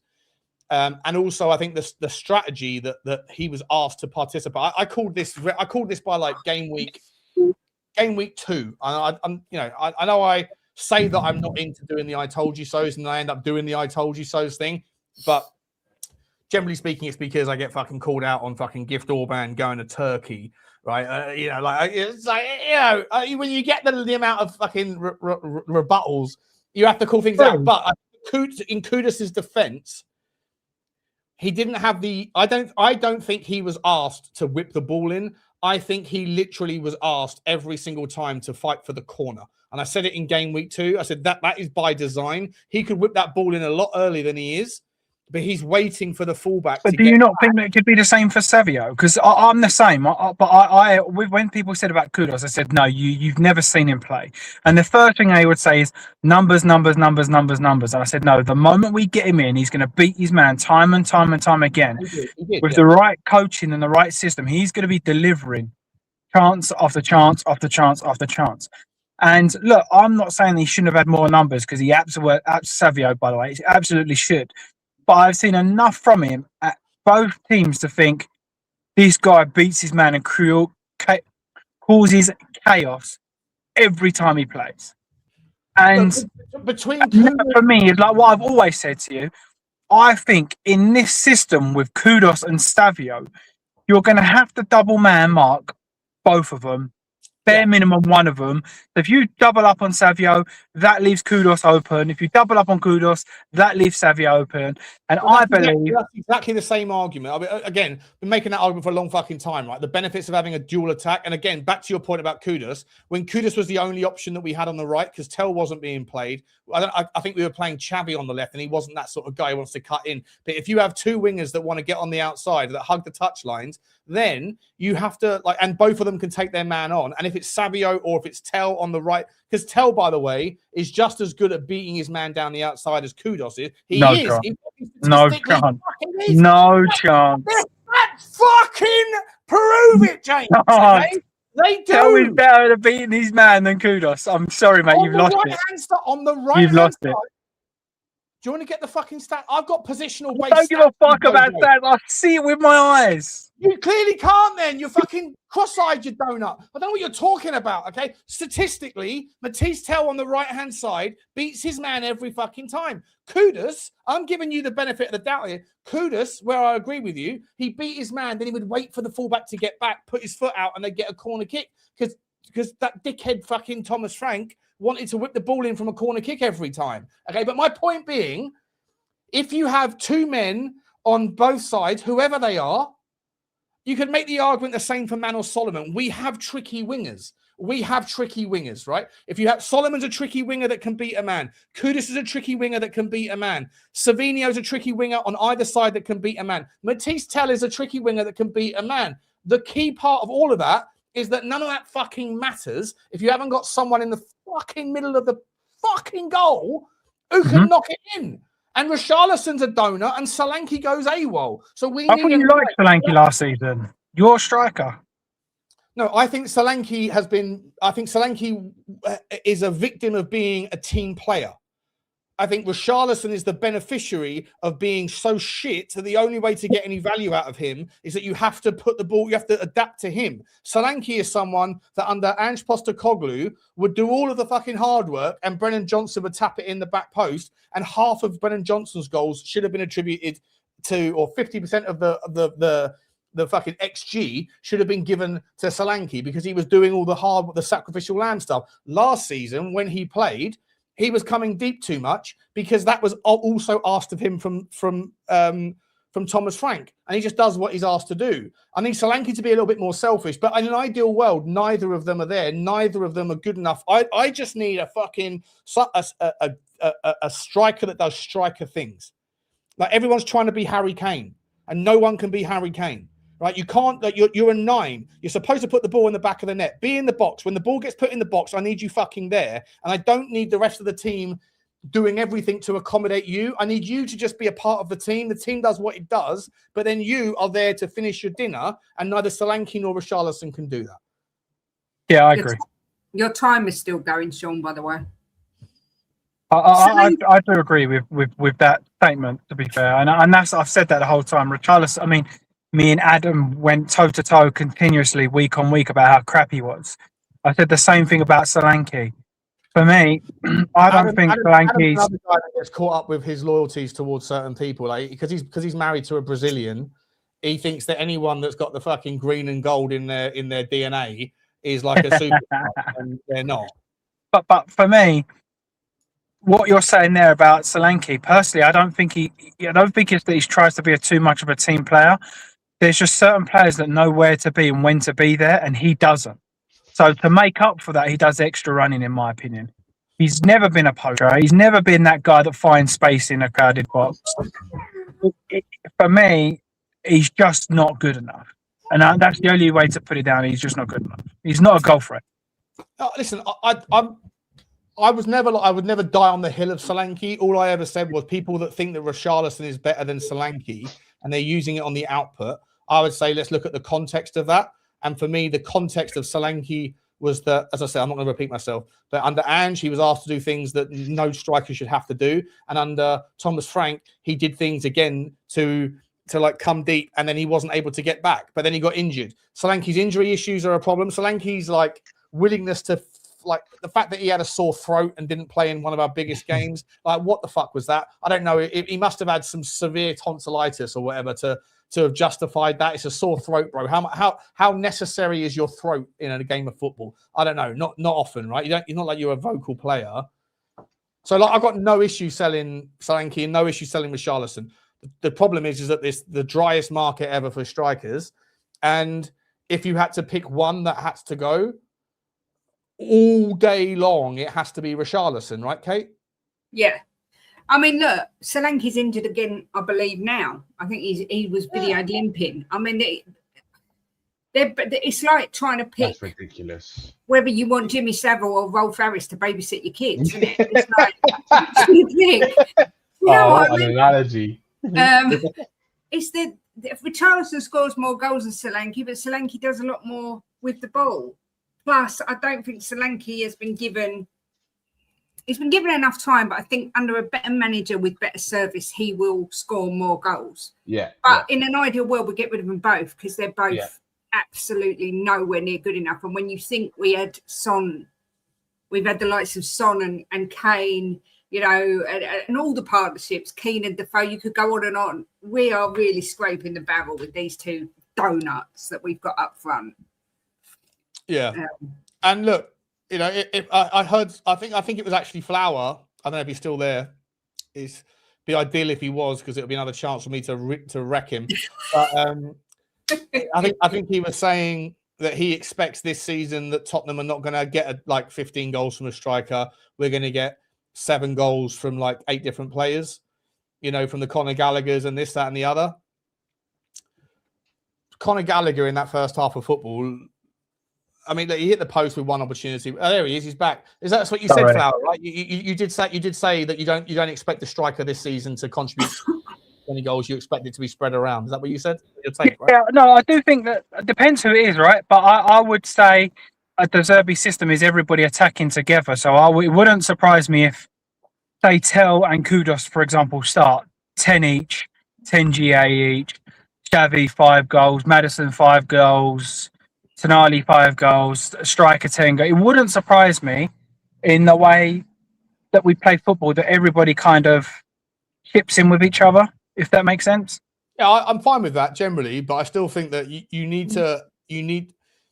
For me, I'd go and get Vlahovic right now. 100%. I don't even really rate Vlahovic, right? But I know that Vlahovic is the sort of guy that's going to be there to poach. And I think if you're going to go and get Savio and he's going to dance and fucking do ballet over the ball and do pirouettes and all that shit as he's fucking dancing around people, great. Good player. Good player. If you're going to put the ball in the fucking box, you need someone there to put it in. And I don't trust Richalison. I don't trust Richalison to put it in the fucking net. I don't even trust Solanke to be in the box when the ball's put in. So like you need just an out and out 9. So go and get Savio. But just to be clear, I got absolutely no problems with Savio. I got a problem with the price tag, but then the prices of everything is ridiculous. If he comes in for 60 plus add-ons, and those add-ons are based around him excelling, fine, right? That's the market. Because if you're going to get 60 for Berghvall, if Berghvall's 60, Savinho's 60, that's fine. That's fine with me, right? If that's what the market is, that's what the market is. But if you're going to get those sorts of wingers, and you've got Mathys Tel, and you've got Savio, you've got Kudus, and I don't know what's going to happen with Kulusevski. I assume Solomon's going to leave. I need a 9 that's just going to wait for the service, and when the service comes, has a conversion rate that is appropriate for a Premier League top 4 type entity. And I don't even want Vlahovic, but if that's what is available, then go and get it. You know, and Danny Welbeck, by the way, would be someone that could sit there and just fucking poach. So that's. Do you think Vlahovic would work in a De Zerbi system, Sean? Because he doesn't really press from the front, and De Zerbi seems to want players who are press, like they will press basically. This is why I said I wanted Krupi. Obviously, top kettle black. Everybody wants Krupi, but I want Krupi because if we go Kudos, Krupi, and Tel to feed Sean's ego, we'll go Tel. I think that you're not going to have a natural striker. You're going to have like Tel will cut in, Krupi will come out to the left, or Kudos is going to cut in, and Kudos will cut in, and Krupi will probably overlap. And I think you kind of have a PSG front line from which, if that makes sense, you know, where they're all going to kind of. Dembele's not a striker, Kvaratskhelia not a striker, Udogie not a striker, but they all kind of interchange and link up and play and play and play. That is why I wanted Krupi, because I feel like they kind of will just work as a fluid front three. He kind of did that with the guy from Man United that no one wanted. Greenwood. Is it Greenwood? Mason Greenwood. He kind of did the same thing with that, right? He was cutting in, cutting out, overlapping, being in the middle. That's why I think that's what he wants to do, James. I think that's what what he wants to do. And that's why I know a lot of people are saying he's not a striker. He can't do that. He's not his natural game. I've seen enough seen enough from him to not realise he can finish his chances, right? He's got a good finish on him. He's got good movement on him. He's quick. I obviously hindsight. That's what I would like to see. Whether it's Tel, Krupi, and him, or Savio, Krupi, and Kudos. Yeah, I don't think we're going to play with a natural big number 9, Harry Kane, Vuskovic, Haaland. Do you know why, like. James? Do you know why? I think it's because you're getting nowadays in modern football, you're getting less and less of the natural number 9 type striker. So you're getting more of the kind of modern way that the attacks are set up, which is kind of like PSG have got the blueprint for it, and everyone else is trying to follow that kind of way of attacking. Yeah. Do you not think that football goes in cycles though? Like for me, the football is the biggest cycle. It's like the cycle of life, right? Goes negative football, defensive football, possession-based football, pressing football, attacking football, negative football. It is the cycle of life. And I think Spain and PSG have broke that cycle of sitting back for 90 minutes and you'll win a game. It's like, no, if you go and win the game, you're going to start to win the game. I think De Zerbi's going to do that. I think Liverpool are going to do that. And I think if the likes of Alonso and City decide to start sitting back, I genuinely do believe Liverpool will overtake those guys. I think you will naturally see a swing of, right, we can't be defensive anymore. We need to now go more attacking, possession-based, pressing-based. And it kind of does a cycle for me. So that's why, again, I mean, the ideal scenario is like what Sean said. I'd get Vuskovic in, Vlahovic, sorry, and Krupi. Then you've completed everything, right? Yeah, you get the best of both. Krupi and Savinho. We go. Luca Williams-Barnett. He's all by himself. Barnett, what's he going to do? He's taking the man off. He shoots. Oh, it's a great save off the bar, I think, but it's a touch tip-top save off the top of his fingertips. Jesus Christ, Luca Williams-Barnett coming in, trying to upstage Mathys Tel. Is Mathys Tel gone off? Has Mathys Tel gone off? With Barnett, to be fair, I know changing the subject a little bit. I've seen more from Lucas Willis-Barnett than I ever have from Mikey Moore. Ever. People that keep sucking off this Mikey Moore for the sake of it. This is what I don't like, right? And I think this is where me and Sean joke around. He praises Tel for the sake of it, and I'll criticise for the sake of it. But really, there's a happy medium. It's the same with Mikey Moore. It was the same with Vuskovic, the defender. Everyone's like, nah, they're going to be world class. Well, show me where you've seen that for me to say, but he got 8 goals in Scottish League. Well, that's fucking equivalent to League 3. What are we talking about? He did nothing apart from the... Did he get 8 goals? I don't think he got 8 goals. It might have been 6 or something. But do you know, like for me, when I look at him, I've seen one good... I've seen a 30-minute cameo in the Europa League. That 30 minutes is the only 30 minutes I've ever seen. I kind of go, oh, that looks all right. The game when he scored a great goal against Celtic or Hearts, whatever it was, in a crunch game, he was anonymous in that entire game apart from the one thing he did. Let me just do a couple of super chilly chit-chats, guys, because I haven't noticed them. I'm sorry. AU just says, big up to you, AU. He says, it is what it is, mate. Cough, cough, clears throat. No idea what that was relating to. That's Ange, I think. Ange, yeah. It is what it is, mate. Big up to you, buddy. My man Blaine, super generous, super Blaine, super Spurs TV. Big up to you. He says, Flower, what are you doing? Take a break. There's a poor granny. What are you doing taking a break?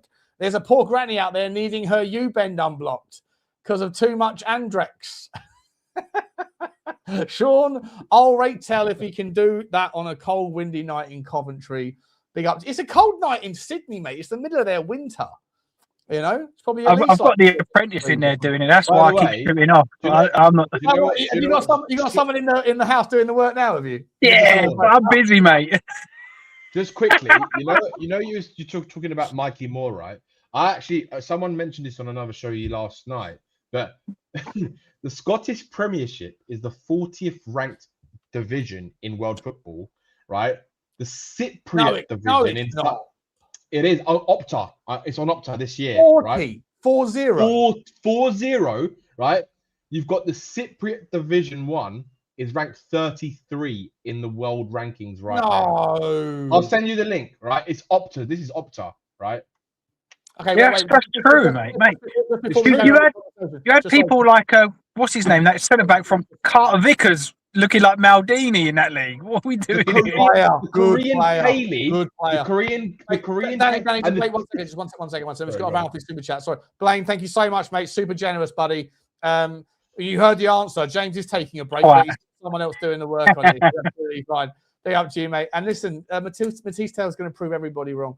It's a shame that he's gone off for the second half, but Luke Williams-Barnett started nicely. Here's Kyrie Martin to Conor Gallagher. He puts it out to Manor Solomon. By the way, he had a lovely little move there a minute ago as well. And Cowboy Spurs says, is Rolf Harris versus Saville a poll? Fucking hell, what are we doing here? I probably would go with Rolf Harris because at least he can keep my kids entertained with a drawing or two before. If you had to pick one, it would probably be Rolf. Shawnee, I'm going to jump in a minute, but Takai's come on for Ben Davis, Tonali's come on for Berghvall, and Williams-Barnett's come on for Tel. Okay, awesome. Sorry. But I'm going to jump because I need food. I haven't even eaten yet this morning. I'm starving. All right, mate. Thanks for coming on. Love you, Kate. Right. Take care, Kate. Kate and Jimbo. I'll plug your channel a second, Kate. Love you, mate. Take care. Love you. Bye. Sorry, Danny. What were you saying about the? No, I just said it to you. I was just looking at the actual. Someone was talking about it yesterday about the league standings, right? And this is what Opta was saying. Apparently, this is Opta's stats, their rankings for how they judge football divisions. I sent it to you. You can have a look for it whenever you want. But the fact that the Scottish Premier League is 40th in the list is actually quite insane. But this is what I mean, though. Our fans do latch to players and think that they're going to be the next Maldini or Lionel Messi, and they've done absolutely nothing in the process. Yeah. So it's kind of like that's why. Look, I said it last season about Donnelly, Sean. If you remember, I said £10 million, I'd bite your arm off. He's gone away and done nothing in the Championship.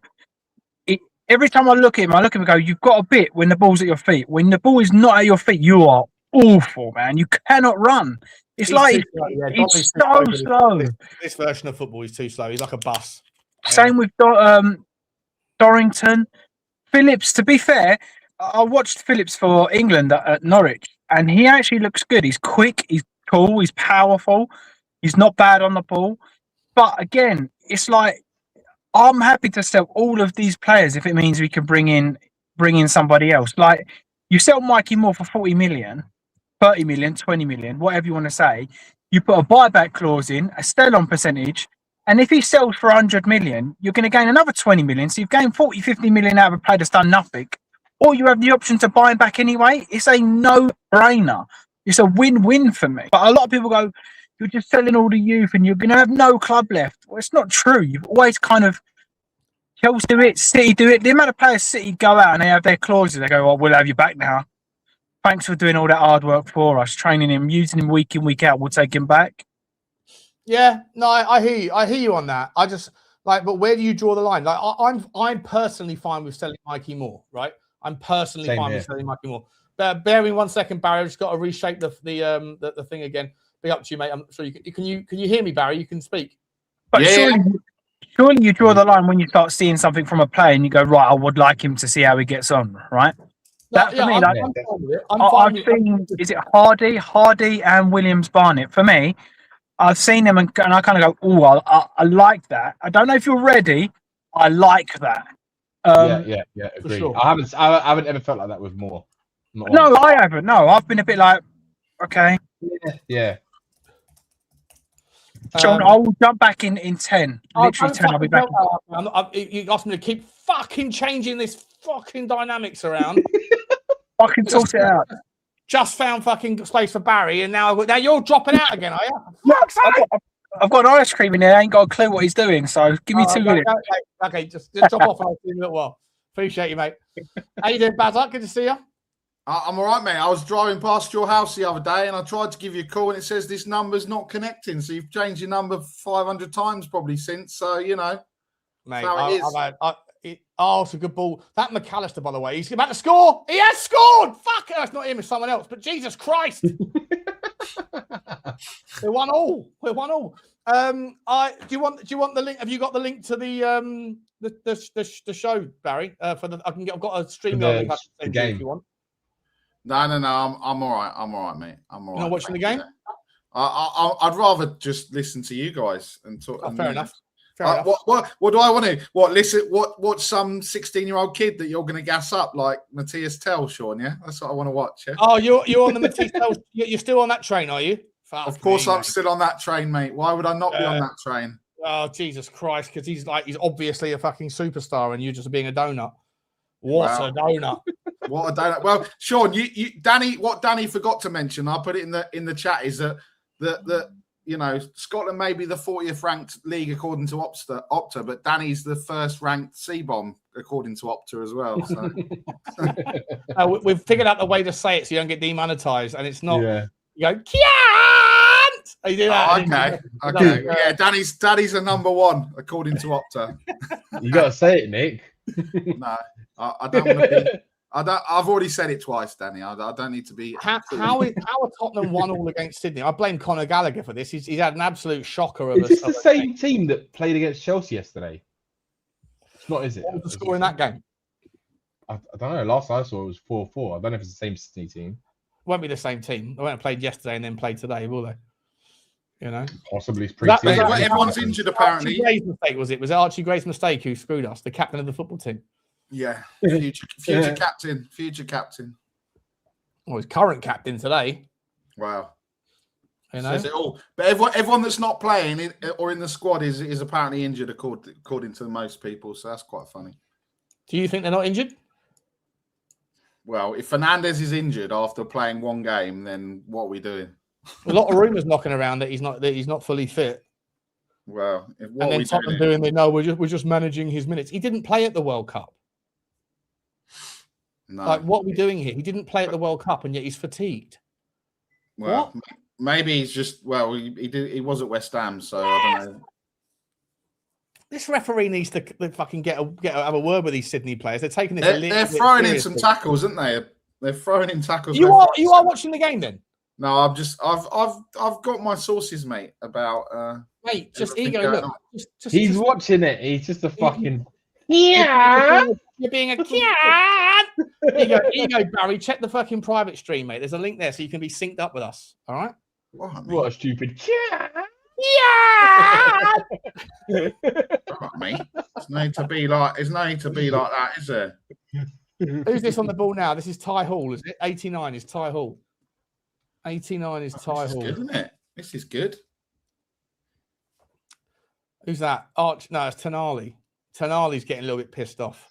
Does anyone think that those numbers on the back of their shirts are a little bit too close? Like when you see the 1 and the 6, from my eyes aren't great anymore. They all look like this. It looks like it's just a 6 to me. You know what I mean? Maybe you don't know what I mean. Yeah, Barry, I'm just seeing the 27 on Manor's doesn't look good. These numbers. They're not great. It's difficult. 66 on whoever's wearing the 66. Is that Malachi Hardy wears a 66? That is. Where are we? I think Malachi Hardy. That is Malachi Hardy, mate. You are correct. Good player, though. Good player. Very progressive. Launch ball from Archie Gray. Terrible ball. I don't want to see us drawing this game.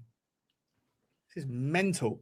We had 2 yellow cards in the first half, did we, Will? I didn't see any of them. I think it's the Magnum Eyes.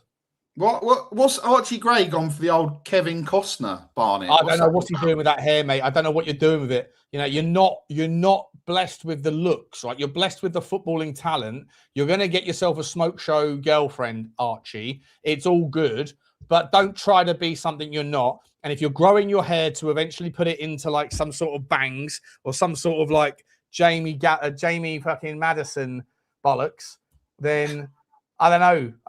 I think you're going to end up looking a little bit more like Anthony Gordon. He's Kevin Costner dancing with wolves, or Robin Hood, Prince of Thieves kind of vibe. I don't know what we're doing here. Sydney on the attack here. Well done, Luca Williams-Barnett, getting back, doing the Lord's work. I'll tell you what, Williams-Barnett, I think he's staking a case to be a first team. Do you think he's taking a case, mate, to be a part of the first team this year? I think that it's only Sydney Athletic or whatever they're called. I just think that we're what we're doing here. We got 1 game a week. I just think people are going to start getting on the Mikey Moore bandwagon like they were. Play him. He looks good. Mikey Moore has to leave. Has to go, I think. I've not seen anything from him. I agree with James Flower, man. Rarely. And on that one, I actually agree with him. What's happening with Jed Spence? Is he getting sold, do you think? Don't know, mate. I hope not. I think he's Arguably, we had the best fullbacks at the World Cup with Porro and Spence. Yeah, you make a strong case for that. Porro was sensational. I think I'd rather, if we have to sell a fullback, I'd rather sell Destiny Udogie. But Jed Spence needs to like settle. Like, is Jed Spence okay in his own mind being a left back for the rest of his career that can occasionally play right back if needed, but ultimately needs to like work on his left foot? What a ball that is over the top. Sydney are doing well in this second half. Ever since Mathys Tel's come off. Interesting. Do you think that like Jed Spence, would he be okay? Because if you're going to be a left back, you really need to like spend so much additional time working on your weaker foot. And it's a good drive by Sandro Tonali. It's a lovely drive into space. Go on. What are you going to do with it? Oh, he's got rid of it. He's wasting it. Fouled. Wasteful. Get rid of him. Get rid of him. Fuck him off. What are we doing here? What a waste of money. What a waste. 100 million. So Kinsky's on the bench. So he had his operation, right? So I'm guessing he's... Do you think we'll start singing that song? 100 million down the drain. Tonali scores again. You know? That's what they did about, was it Kai Havertz, wasn't it? Yeah. Oh, I didn't tickle you that one. No, you weren't impressed with that song? Fair enough. You're a hard man to please, Barry. You've been hanging around with the wrong people too long, mate. You need to come back into the fun circles of... I haven't been hanging around with anyone, mate. I've just been, you know... You left my side, mate. Me and you were mates. Me and you were fucking... Me and you were like fucking peas in a pod for a little while. We were picking each other up, going to Tottenham. That lasted about 5 minutes. And then you went, you know what? I'm going to be boring and cut Butler out of my life. You know, but that's what happened, Barry, isn't it? You never laugh as much as when you're with me, mate. You know? You don't. That's very true. It's very true. Go on. Manor Solomon. Go on, Manor. No, wrong choice. He pulls it back. Gallagher. Back post to Kai. Richie. No positional sense. Archie Gray flicks it over. Fucking rubbish. Here's Gallagher. Whips it back post. No one there. What do you think of Kota? Have you been watching the pre-season? What do you think of Kota Takai?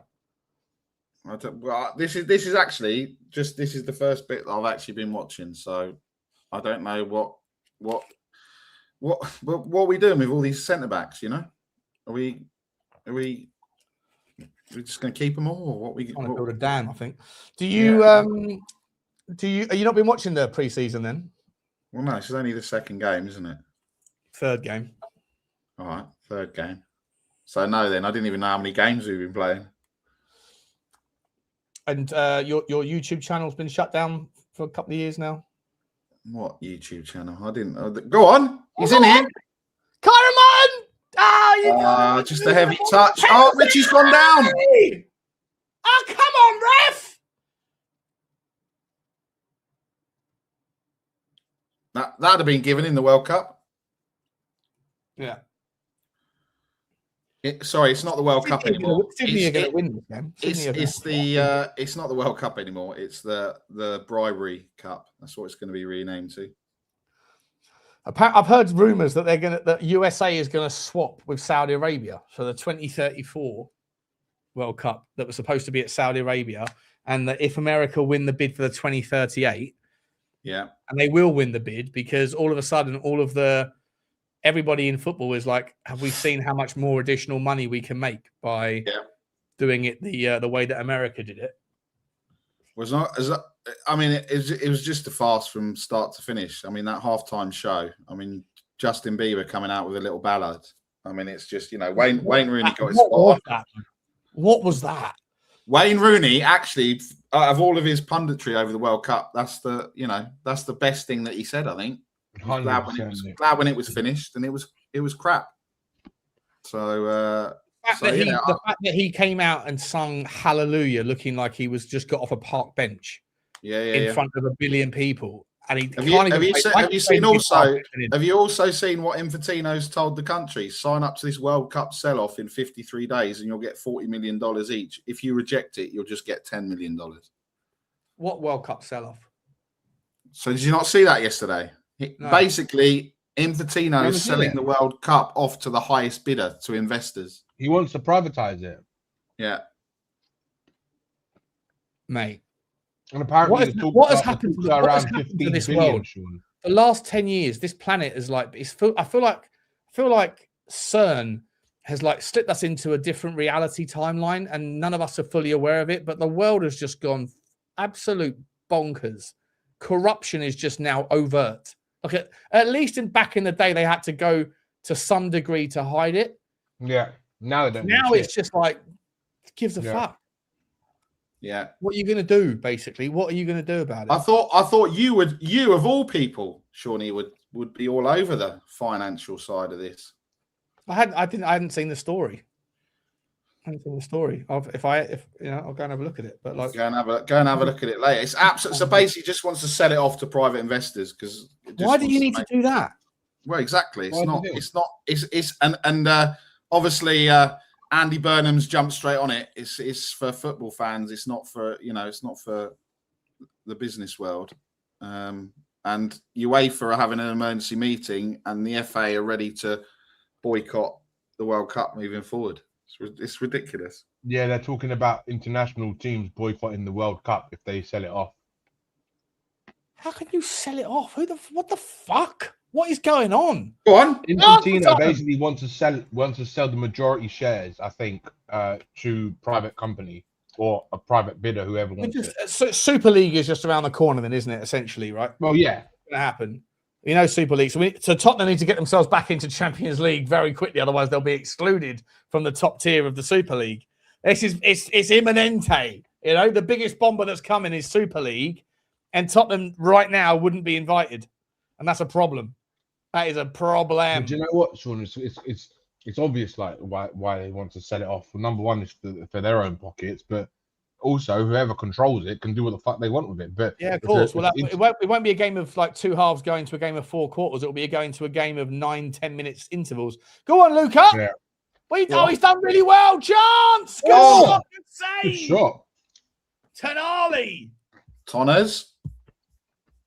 Sandiliando. I thought he'd lost the ball there, Luca Williams-Barnett, but he offlays it very clever. Yeah. Players of the preseason so far for me are Luca Williams-Barnett, Malachi Hardy, and Mathys Tel. And I'm not saying that because they're young. I'm saying that because they, legitimately have been the better players on our team. Here's Sandro Tonali short to Dane Scarlett, who came on the pitch a minute ago. Tonali looking deep, flies it back to Kota Takai, who gives the ball away, and Sydney looking to break. And they can break. They've got some fast players. It's all those running away from those kangaroos, mate. That's what they do in training. Yeah. You wouldn't want to fight them, would you? So no, you fucking wouldn't. Have you seen a stacked kangaroo? Yeah, they look like they are like absolutely built out. And are kangaroos herbivores? I don't know actually. Probably. Do they not eat like eucalyptus leaves and stuff like that? Kangaroos herbivores? I think you're right, Sean. Kangaroos are strict herbivores. So all these people out there that sit there and say, if you want to grow muscle, you need your protein. Well, don't give it away. Good. Go and have a look at a bison in North America. Go and have a look at fucking. I mean, I think gorillas are herbivores. Sean, aren't they? did you see that bison that knocked that guy up like 10 foot in the air? Go on. Old guy. Yeah, I did see it. Yeah. Cross comes in. Chance. Oh, what are you doing? Who's that? Yang. Yang again. Yang is shit. Get him sold. Get him sold.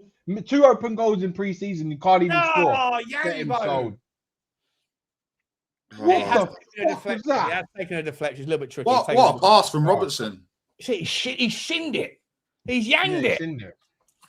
Yeah, well, at least we know with Richie going off, we've got a replacement that can just do exactly the same. Yeah, one bozo for another. Come on, Jamie Donnelly, you got to be faster than that, bro. Zerbi must be looking at this and be like, we need to fucking get some forwards right like now. Yeah, I genuinely think that Mathys Tel walks into this first team every single time right now. Right now, he does. Yeah. Good You know? start. Good start from Robbo for all those. What tour and some spit on that haters. Yang. Well, you're right. You're right, Nick. Do you ever see what happened to that girl? You know that girl who did the Huat tour thing. She what happened? She obviously she went viral, and then she did the podcast circuit, and then some crypto company or whatever got in touch with her and said, like, let's make a Huat tour coin, and then they rug pulled, and the developers made like 100 million, and she made like $5 million out of it, and then she fucked off and has not been seen since. And there's a lot of people that want her head on a pike. Wow. Yeah, Wow. it's just a good opportunity. 5 million. To be fair, though, for her to make You're 21 years old, 22 years old. You're going to make 5 million quid. You might piss off a few people. Yeah, go live in Thailand for a while. Do the Danny Boy thing. You know. Do you guys follow Danny Boy? Do you follow Danny Boy on Instagram? I've seen him like once or twice. Oh, mate, you've got to follow him. You've got to follow him. He is.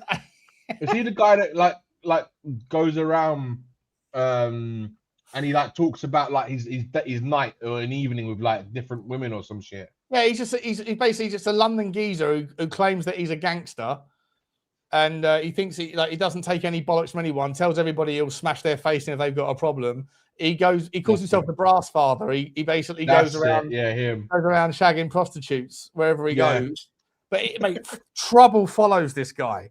He's been in Thailand 7 days, and in 7 days he's been kidnapped by an old friend of his who he pissed off and who thought he made friends with, and they dropped him 3 hours away from where he was in the middle of the fields. And then he got hit by bamboo. He got hit by like a bamboo stick by this guy. He's been held at knife point by a pimp. He got robbed by another pimp, and he's pissed off the entire Thai population by calling them all, I won't even say the words, right? He's now basically wanted by Interpol. He's had his passport cancelled 3 times, so he can't get home. It's the craziest. Oh no, who's Manor Solomon's injured? I was about to say, oh no. I did say, oh no, I didn't mean it. So Solomon's got something on his thigh. That's not good. Ice pack. Well, it's sounds like Katie Price's husband, allegedly. She's doing OnlyFans now. That girl, Huat Tour. Really? She's not. Well, yeah. Imagine that. She's just going to be doing that on the all the time, and people are just going to be paying to watch. We'll pay a lot of money for that, because if she's got a Huat Tour and spit on that thing, you know. Yeah. Oh, Luca! Oh, it's not Luca. It's Kotar. You see how bad my eyes are? I can mistake a complete race. That's probably the worst thing you could possibly say. Now, the worst thing I could possibly say was, it's Luca Berghvall! Oh, no, wait, sorry, it was Mathys Tel. That would be the worst one. Oh, my God. Hello? If there's anyone watching and would like Yang! to... It wasn't even Kota, it was Yang. Yeah, exactly. It was if anyone's watching that could sort Shawnee's eyes out, then yeah. I need to get my eyes done. I need to get my hair did. My hair's going. I need to get my hair. I need to go and get myself a Stel. Yeah, dude, get yourself a Stel. Get some myself highlights in there, Sean. Get myself a Stel. Get myself some eye surgery.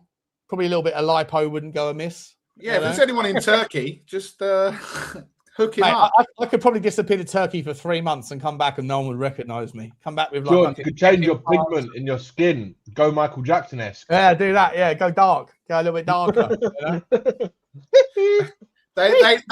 You'd have to get your voice changed as well, Sean, because they'd be like, you sound like Sean Butler, but you don't look like Sean Butler. You come back with a South accent. Yeah, you've been Sean. I'm not Sean. I've been working hard.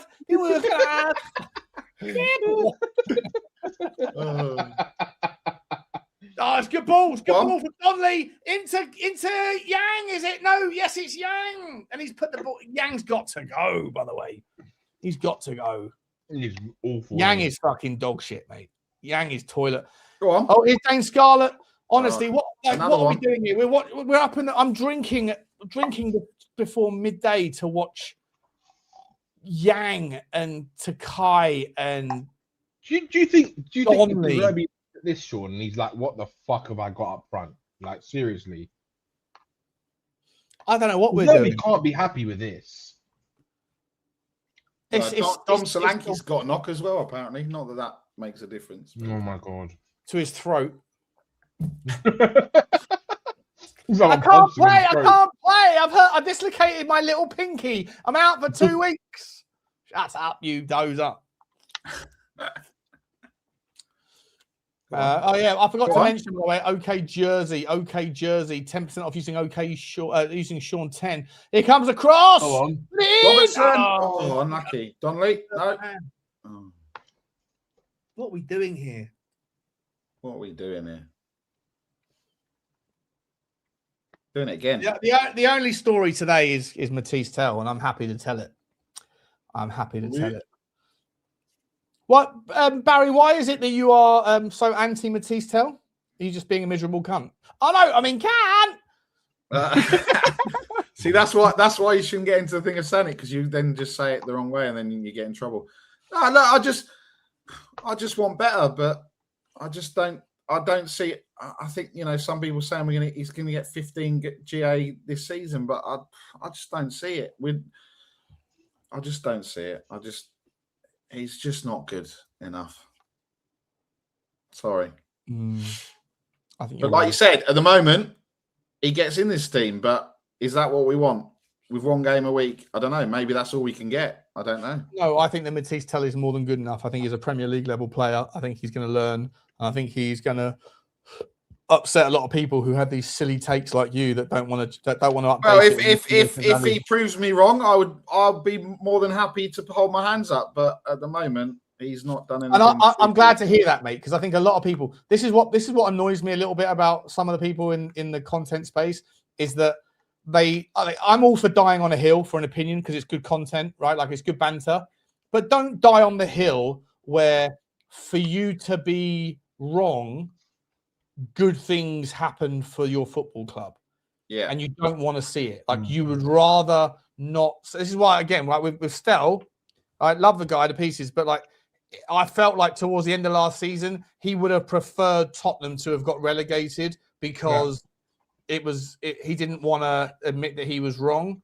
And that's a weird spot to be in. If you're going to die on the hill of something, die on the hill of something positive.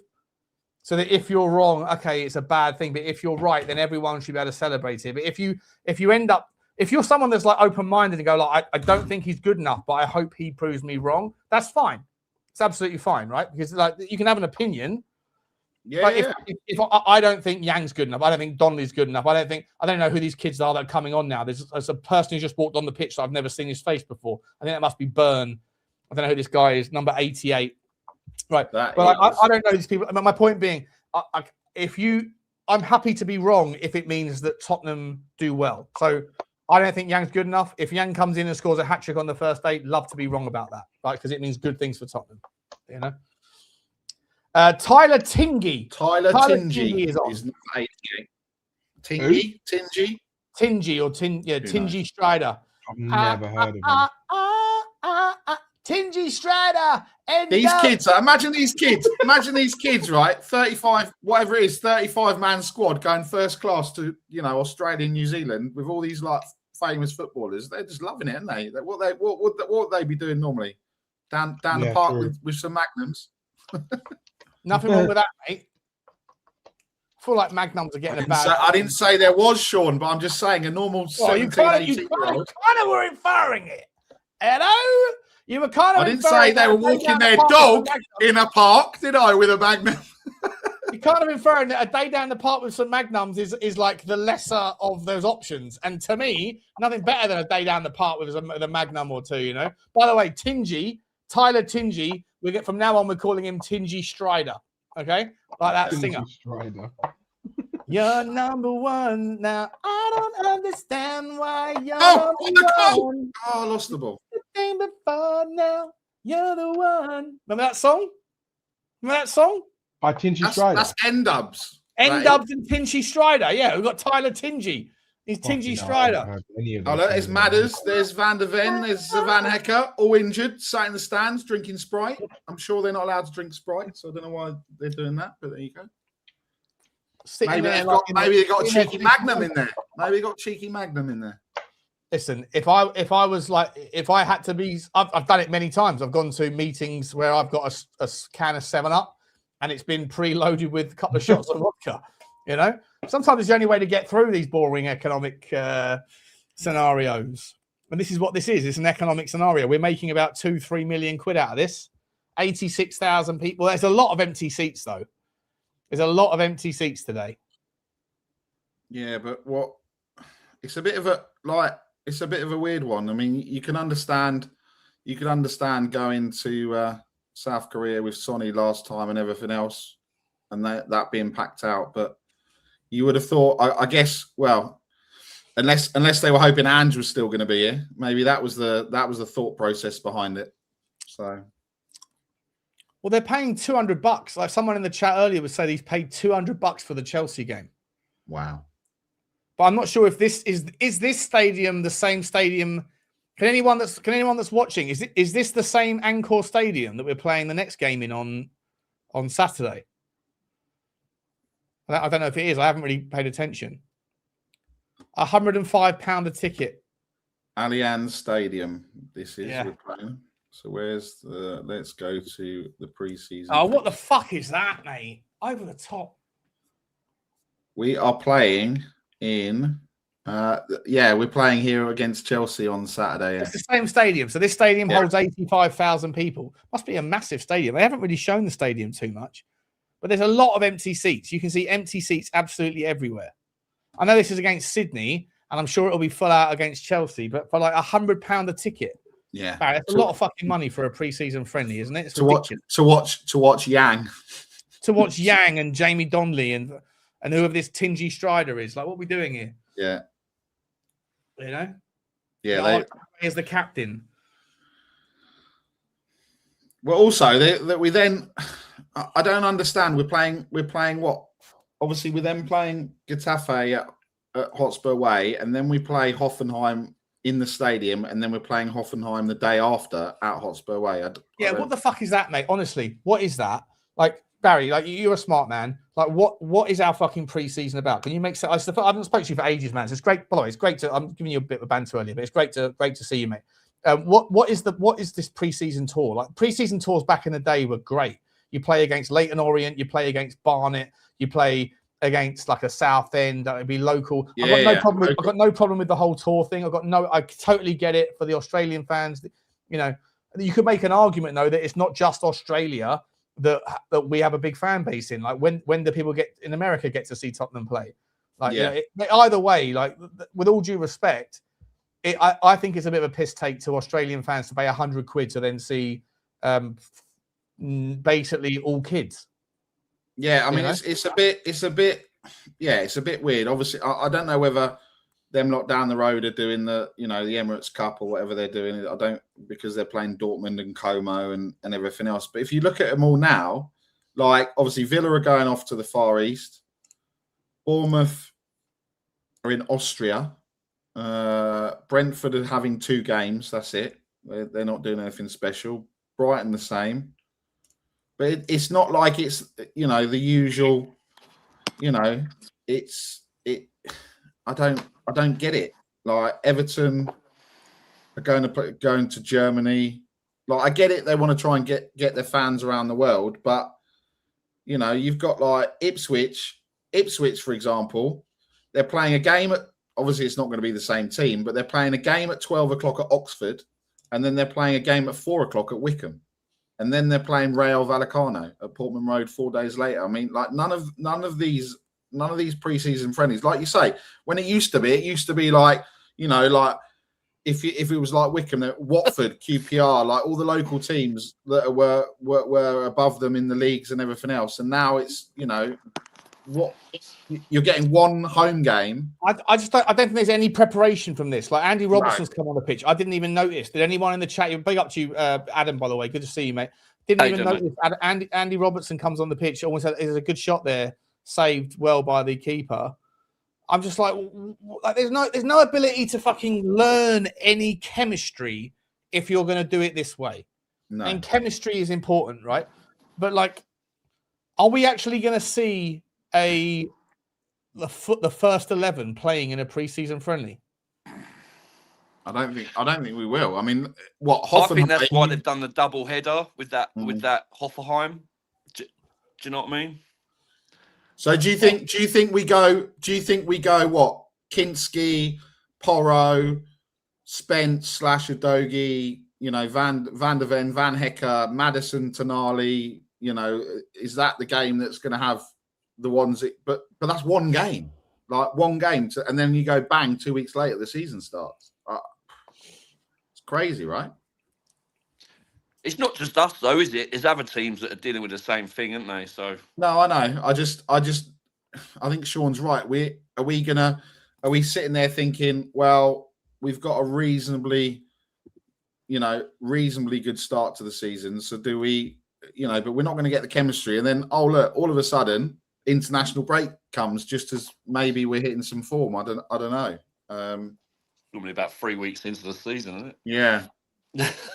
Yeah, 3 weeks into the season, and then 2 weeks off again, and then you play another 3 weeks, and then 2 weeks off, because it's going to be quite stop-start, right? Because obviously only one game a week, and then if we, God forbid, get knocked out early on in the Carabao Cup, then it's even less games, and then we've got to wait until January for the third round of the FA Cup. So it's going to be quite disjointed, and I think there needs to be some sort of to get that chemistry, because otherwise you're only really then you're getting into January before the games are potentially coming thick and fast with everything, because we're one game a week.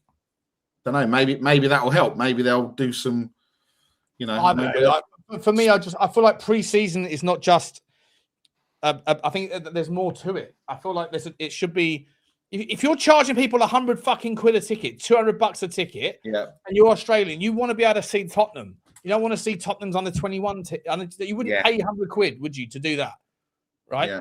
I don't know. I think the whole thing stinks. And I think, who was it who said it earlier? Was it Flower who said it, or was it Danny who said it? That there's no, like, you wouldn't, it doesn't even look like that. Roberto De Zerbi wants to be there. How are you, Adam? You okay, mate? Yeah, mate, I'm good, thanks. Yeah, I've got a laptop to use, but I can't seem to connect the microphone, so I thought I'd just come on my phone, even though it's awful picture. That's all right, mate. That's all right, bro. Yeah, how you all been? All good? I'm good. Luca Williams-Barnett driving through. I don't even. I'll do the Chelsea pre-season watch-along thing, but to me, it's not getting any value out of this at all. I've got no idea what the only thing that I think is like you can take away so far is there's a few players have impressed, but like it really isn't that that much value in it. Hello, Danny. Hello. Do you think, or both of you guys, do you think there is a chance? Now I might be cynical, but I can barely hear you, mate. You put something on with your microphone. Hello. Your microphone's changed to maybe your battery's gone on your microphone or something. Charles Williams-Barnett again.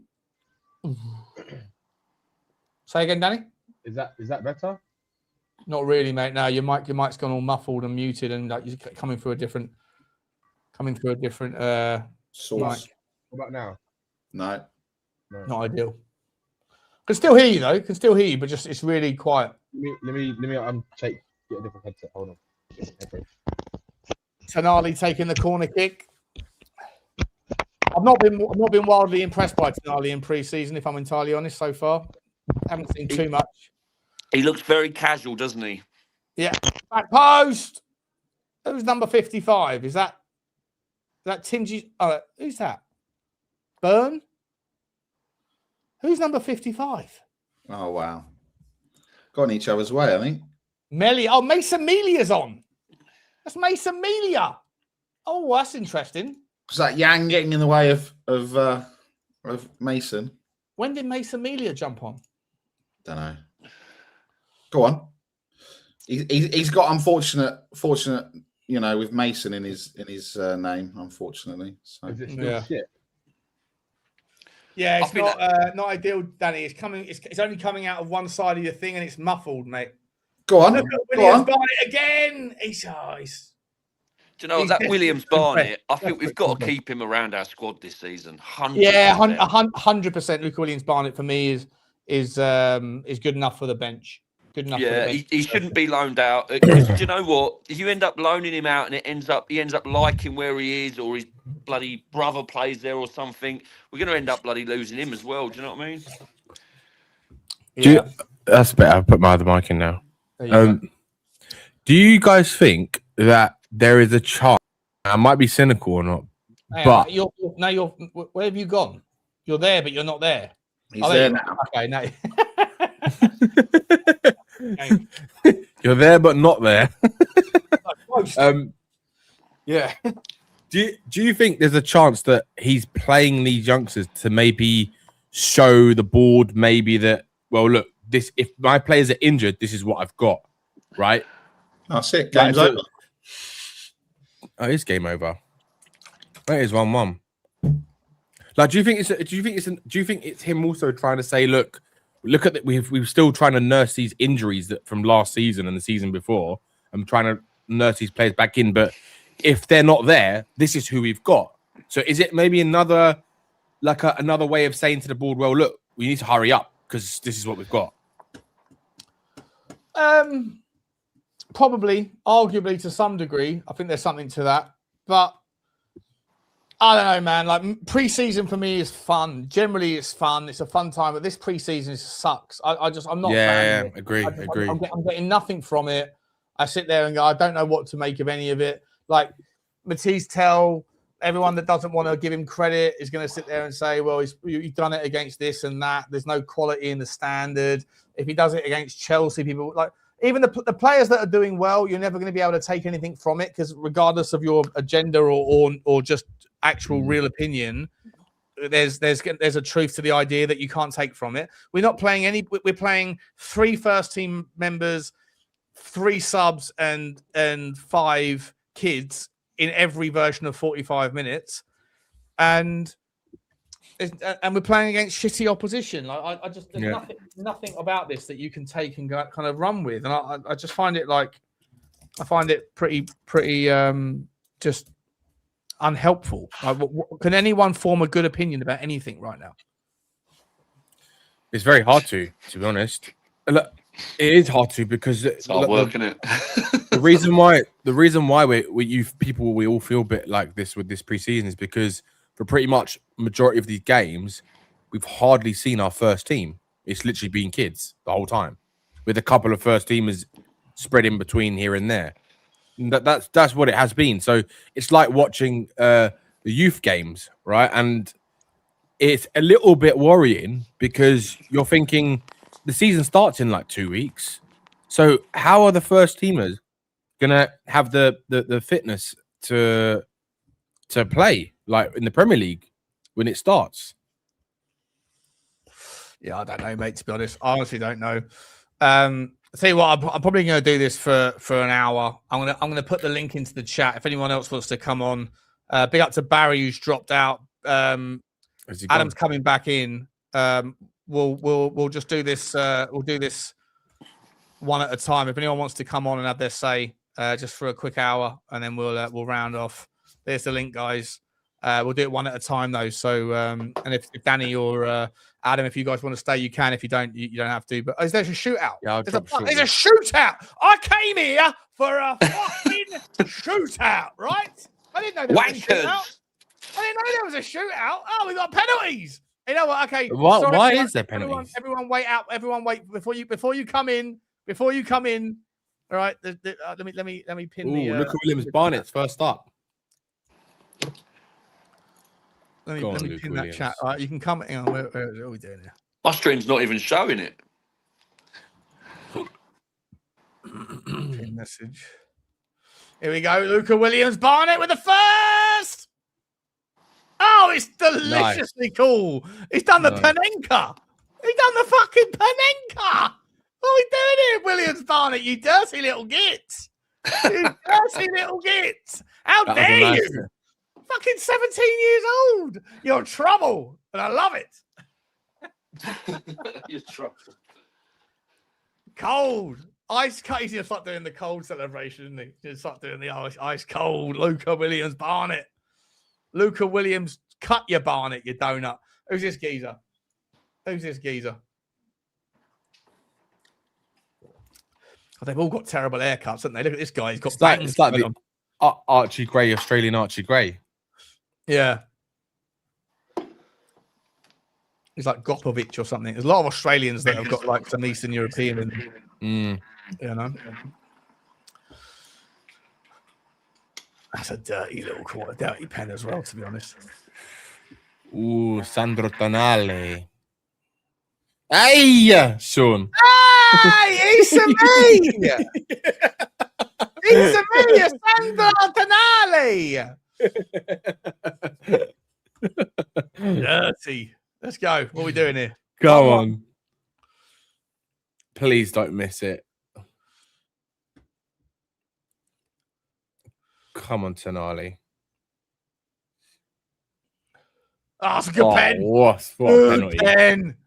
Good pen. Good pen.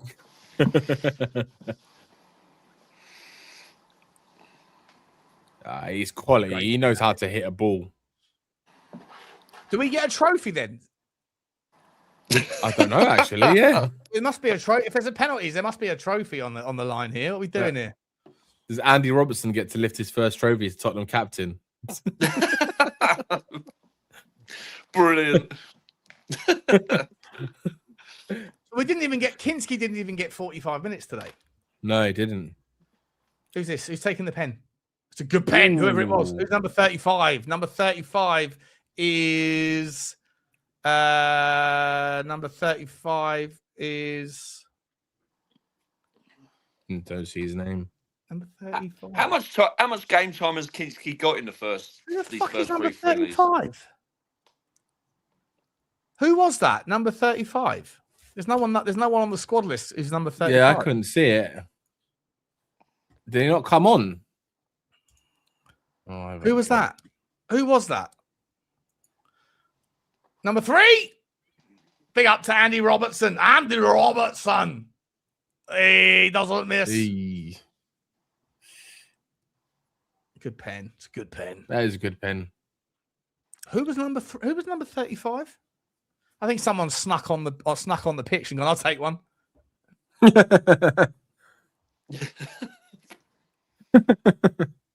Torre. We've got a Torre at our football club. Who the fuck was that? Torre. He's not on the actual subs list. The guy who just scored the goal before for Sydney. Oh, he's missed. We're winning. Fucked it. Come on. Come on. Oh yeah. Who was number 35 in the Tottenham shirt? Because he's not on the subs list or on the starting 11 list. Jamie Donnelly's going to put this top bins technique of an absolute monster. Come on now.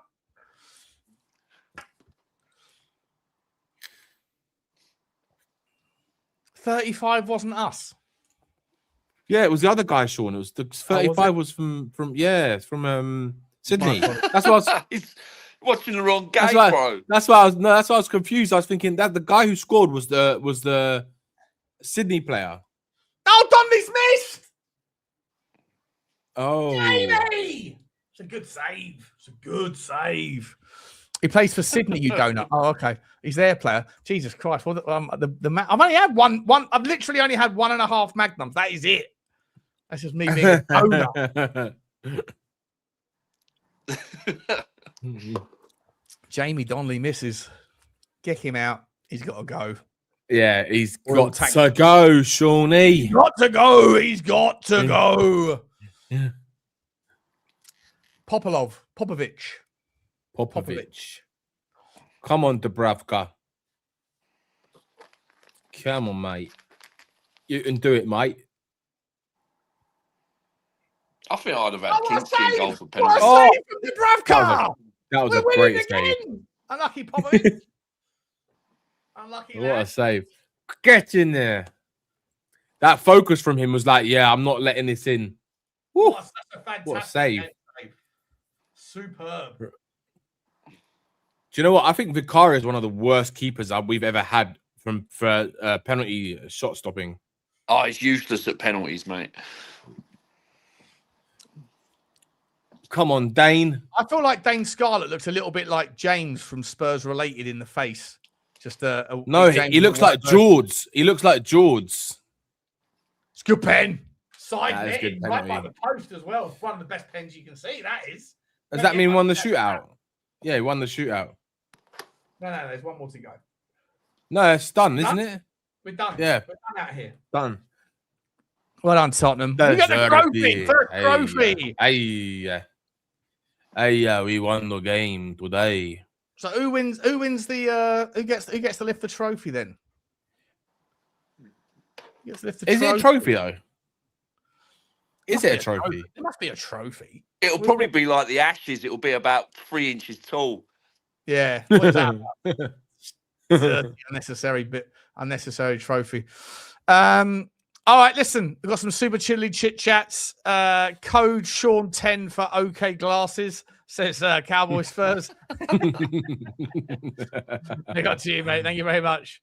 Spurs 6659 there. Shay says proof again. We have no strikers, 100%. Uno 100%. And Chudini's in with a super sticker as well. Be up to you, Chudini. Choo to you. Actually, I don't think I did the super sticker. I'm not sure I did I'll do that now. Someone's got to get it.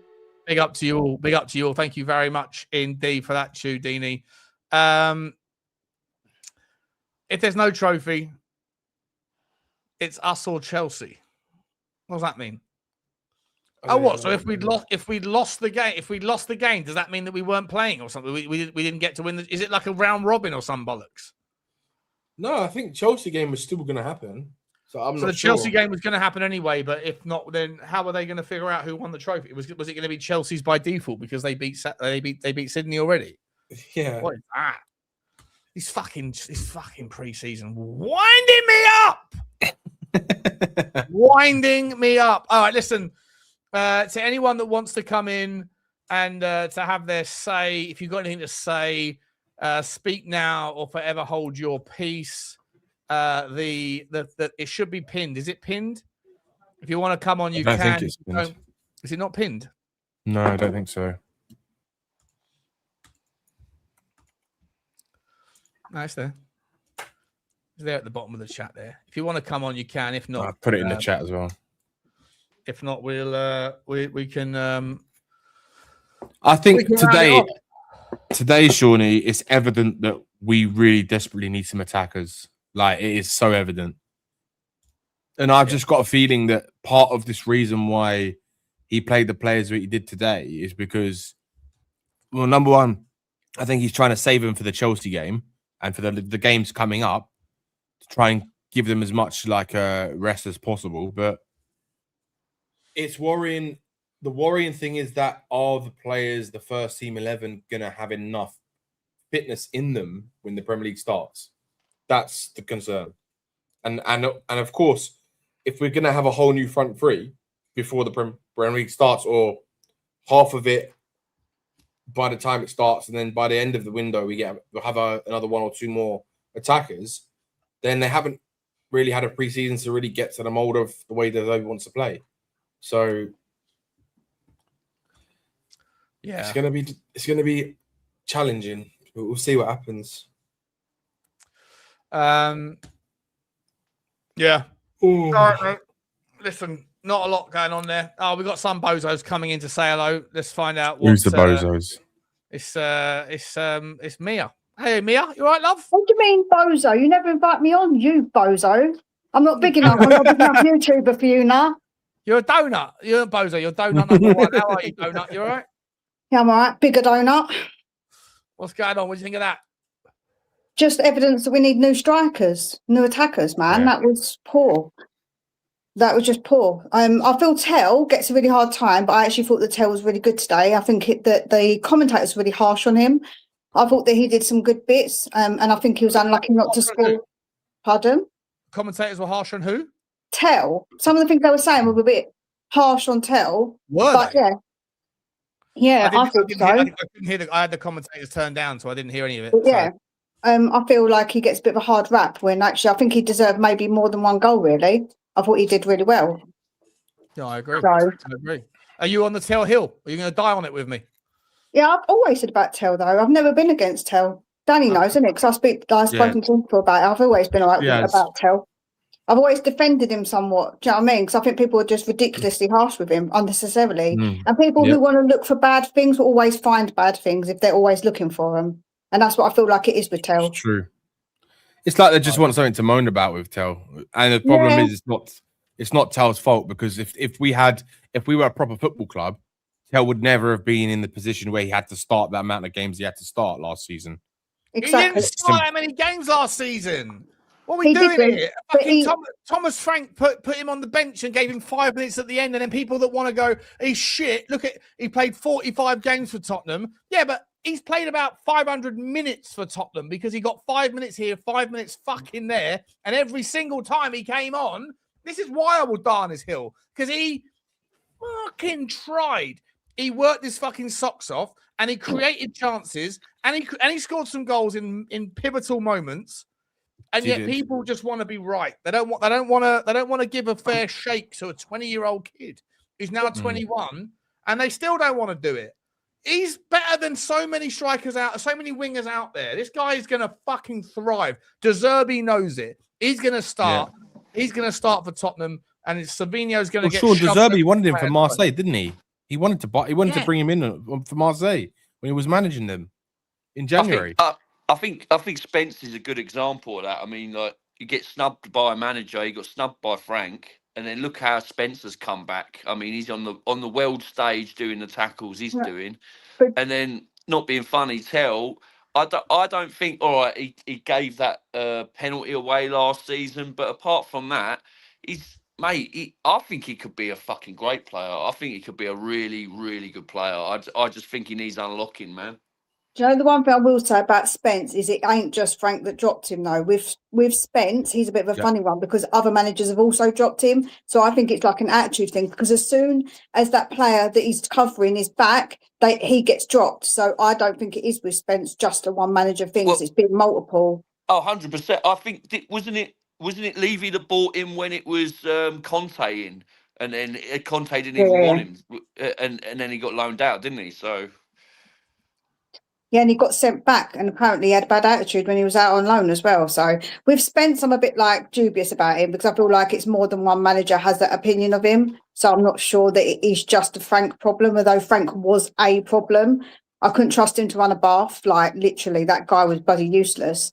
But I do think it's been more than one manager with Spence. But with Tel, I feel like he's a young boy, and I feel like people have been like really unnecessary with him. I think he has got loads of attributes that people will just say, no, he doesn't take a man on. Yeah, he does take a man on.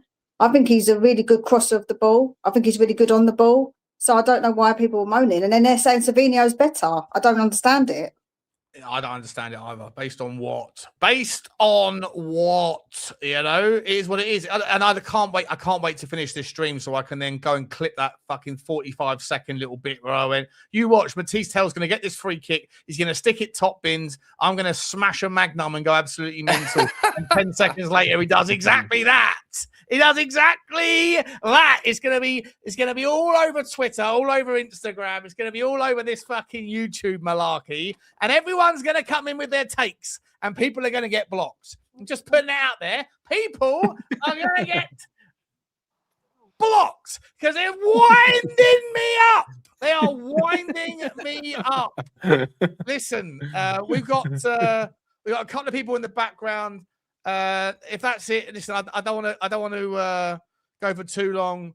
I'll bring them both in and then we'll just keep it there. So no one else join because I can't bother to go for a full. It's just not enough worth. It's not enough things to talk about. Let me bring in Rain and let me bring in Nick Nichols making your debut on the show. We're going to turn it into a 6-ball.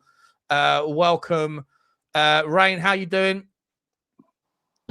Doing all right, mate. Doing all right. Yeah, all good. You, mate. You all right? You're growing your hair like Archie Gray, bro. What's going on there? Yeah, it needs a chop. Absolutely needs a chop. 100%. Yeah, maybe that's something to do this weekend. But I normally have on my little banner, pre-season is not competitive, because people just it's just it just is what it is. But on the tell thing, Danny knows where I stand. I'm like with Tel and Savinho are very, very similar to me. They could give you 5 GA, they could give you 20. And the problem is we don't know which. And for me, I just don't want both of them because I don't want that kind of risk. I'd prefer somebody who's going to give us 10 to 15 GA alongside Tel. Tel, somebody needs to get a hold of that guy and tell him, slow down a bit. You've got all the skill, you've got all the talent. Just calm. Just have a bit of calm, because you can see when he's got time, when he gives himself time, I should say, like when he has a free kick or when he has some space, he does really fantastic things. So he just needs somebody to get into him and go, just stop doing all the flick. You've got the skills. Just calm down a little bit. And you know what? I think we'd see so much more output from him. I really do. Fair enough. Yeah. I mean, I don't agree with the whole calm down thing. I think he's measured. I think he needs someone to put the ball into. Personally, I think he's absolutely fine. Yeah, could be it. Listen, you're right. Like everyone. Sometimes he does rush. Of course, everyone does. He's a youngster though. This is what I don't get. Like fucking hell, people give. Like, if he was 30 years old and still making the same mistakes he's made for a decade and you haven't improved, then so be it. He's just turned 21. And Joe, what's funny is that everybody's going on and raving about our youth and our youngsters, and they're willing to give them time. But when it comes to Tel, they're right on him. It's so like it's not equal. If you're going to give them time, then you also have to say that Tel has to have time because he is still young. And Mia, do you know what we know about Tel? Yeah, we know that he can go for the whole 90 minutes. Yeah, even when he came in that first 6 months under Ange, when he was on loan, and everybody else had basically down tools, he was the one. He's right in front of me, right where I am in Paxton, and he was the one guy who was just going and going and going and going. He was always trying, always. And the kids, again, you know. I'm trying to say to people about Luca Williams-Barnett. They were like, "Oh, well, the kid's got talent. He's clearly got skills, but put him up against Sunderland, put him up against, a Brighton. They'd chew him up and then spit him out. He needs to grow up. He needs to be allowed to build some stamina and some body." And put that with this talent that he's clearly got. Don't rush him.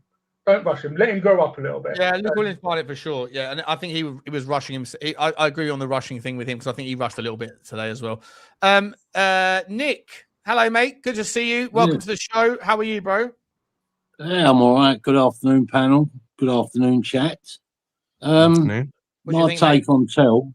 I've been with you, Sean, for a couple of seasons. I think the guy's got something about him. I just think he needs the right manager to bring it out. That's all. Yeah. You can see he's got a cross in him. We've seen it. I think it was last season, wasn't it? In the Champions League, you put a couple of crosses in from the right side where we scored from. So he's definitely got something. And if he's taking free kicks like that, I think De Zerbi should put him as a set piece guy here because I haven't seen someone score a free kick like that for us for quite a while, to be honest. Maybe Maddison, but the other thing we saw today again is we are lacking up front big time. And I think it's there for all to see now. Richalison's just not it. Are we all of the opinion then, lads and ladies, that a 9 is more important than a winger? I think you need both. To be fair, I agree. I agree. I think you need wholesale changes at the top end of the park because I don't know what's going on with Kudus. Right, he's left behind. He only had a fucking thigh strain, and this was back in what, March? yeah, it seems a bit odd, that one. But the Savinho thing is getting on my tits a little bit. Oh, massively. I mean, what's it? Nearly 2 seasons now. Was it last season? Now this season, or coming up for this season? 1 year, but 1 year. I mean, if you want the guy, just buy the guy. If you don't, you know, I'd rather leave it. I mean, it was like the Morgan Gibbs White thing, isn't it? It's just dragging out. You know, I just forget it if you ask me. There are other players out there. I feel like with the winger target, the market is a lot more wet, right? There are so many wingers out there that are sensational. People tell, like, I'll die on this hill as well. Look, I don't think people watch enough football from Europe if they pretend like there's no talent in the left wing, right wing market. It's the most saturated fucking market in any position in world football. It's like, it's so deep. It's the Mariana fucking Trench of talent is found in the winger space, right?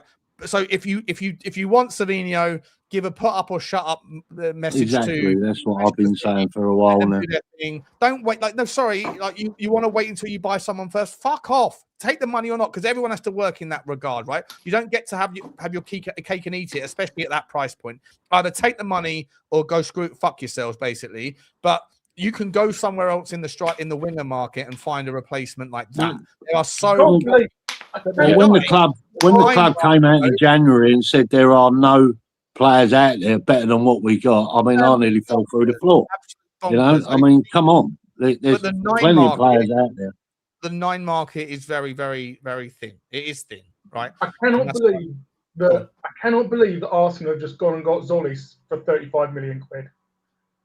And we're sitting around going, there's no wingers out there. We have to wait for Man City to decide whether they're going to allow us to pay them 70 million quid for Savinho. Yeah, exactly. Just go and drop 70 million on Ezra Lazuli.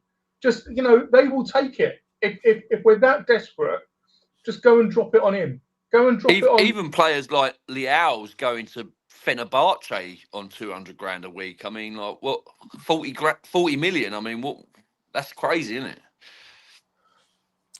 Yeah, I wanted Lookman at the time, but we never moved for him. If you think that fucking the Savinho is the only winger that can, like, pirouette over a fucking football in world football, like, I don't know what Tottenham Hotspur are doing. Like, every team has a player like that. Every team has players that can do that. Because we were linked the other day with this kid this 18-year-old from Paris, from PSG, Mbaye. What's his first name? Mbaye, right? He's 18 years old. He's exactly the same as Savinho. He is exactly the same, right? He is a talented guy that is incredibly quick. He's got incredibly quick feet and that can beat a man. But then he's also a head-down runner that makes bad decisions, right? But like, there's fucking thousands of them. It's like thinking that you go to the pub and you meet a bird who's an 8 out of 10, and then she kind of leads you on a little bit, and then you're heartbroken that it doesn't work out. Plenty more fish in that sea, right? Just go to enough bars, look in enough bars, you'll find enough birds, and one of them will like you for who you are. Maybe some of you probably not, because you're all a bit bozo-esque, but you understand the point I mean. You know what I mean? Ain't that you, Sean? Ain't that you? Not talking about me. I don't know about me. Mia. I can't think it is. Could I ask the panel? Does anyone actually on this panel rate Savinho? Because what I've seen of him over at City, he's so hot and cold. I'm not sure that he's that great, to be honest. That's my own personal opinion. Yeah, I agree. I think, Joe, I've watched him a couple of times. His decision making isn't all that. His output isn't all that. Exactly, that's what I'm saying. I know when he's had an opportunity. I know he hasn't had many opportunities, and he's not been played maybe his best position. I totally agree with that. I agree with that. But I still when he has had the opportunity, he doesn't seem to take it, and he doesn't look that great. How old is he? Or is he 22? Who? Savio? Yes. Yeah. Something like that. What is he? Let's have a look. He is 22. 22. I mean, not being funny. So he's a year older than Mathys Tel, and he had Exactly, stinkier that's- output than Mathys Tel. Exactly, that's what I mean. If you've got both of them competing on the wing, I mean, when's Odegaard back? Probably Christmas time or something. Yeah. Exactly, so reassess it at Christmas. So Yeah, but again, that's the thing, though. Again, like Odegaard is someone that has the razzle dazzle. Maybe not as much of the sizzle as Savinho, and maybe not as much steak as Mathys Tel. But like, he's another player that if he can stay fit, there's something to see there. I don't know, right? But like Odegaard, we got him from Burnley. Like, every fucking team has a player like that. Every team has because they are everywhere. If you think Savinho is some like unreproducible player, open your eyes and go and watch Belgian football. Go and watch Portuguese football. Go and watch French football. Rennes, like Marseille. They got every team. I also think we could get the same type of player for cheaper money, because I don't think he's worth all that sort of money at all. Can Savinho play on the right? Yeah, he can play both sides. Nick, I'll tell you why people are so enamoured with Savinho. It's because you look at him and he's clearly got a high bar. He's clearly got there's clearly something like Tel. I put them in the same bracket. I get shot down for it, but I put them both in the same bracket. There's clearly something about both of them that you can see that if it all just clicks, they're just going to kick on and they're just going to be really, really cracking players. And that's what's got people, and that's why I don't get the argument about them, because for me they're very, very similar in where they are in their careers. They're kind of emerging. But I've seen a lot more. I've seen a lot more from Tel than I have Savinho. That's my personal opinion.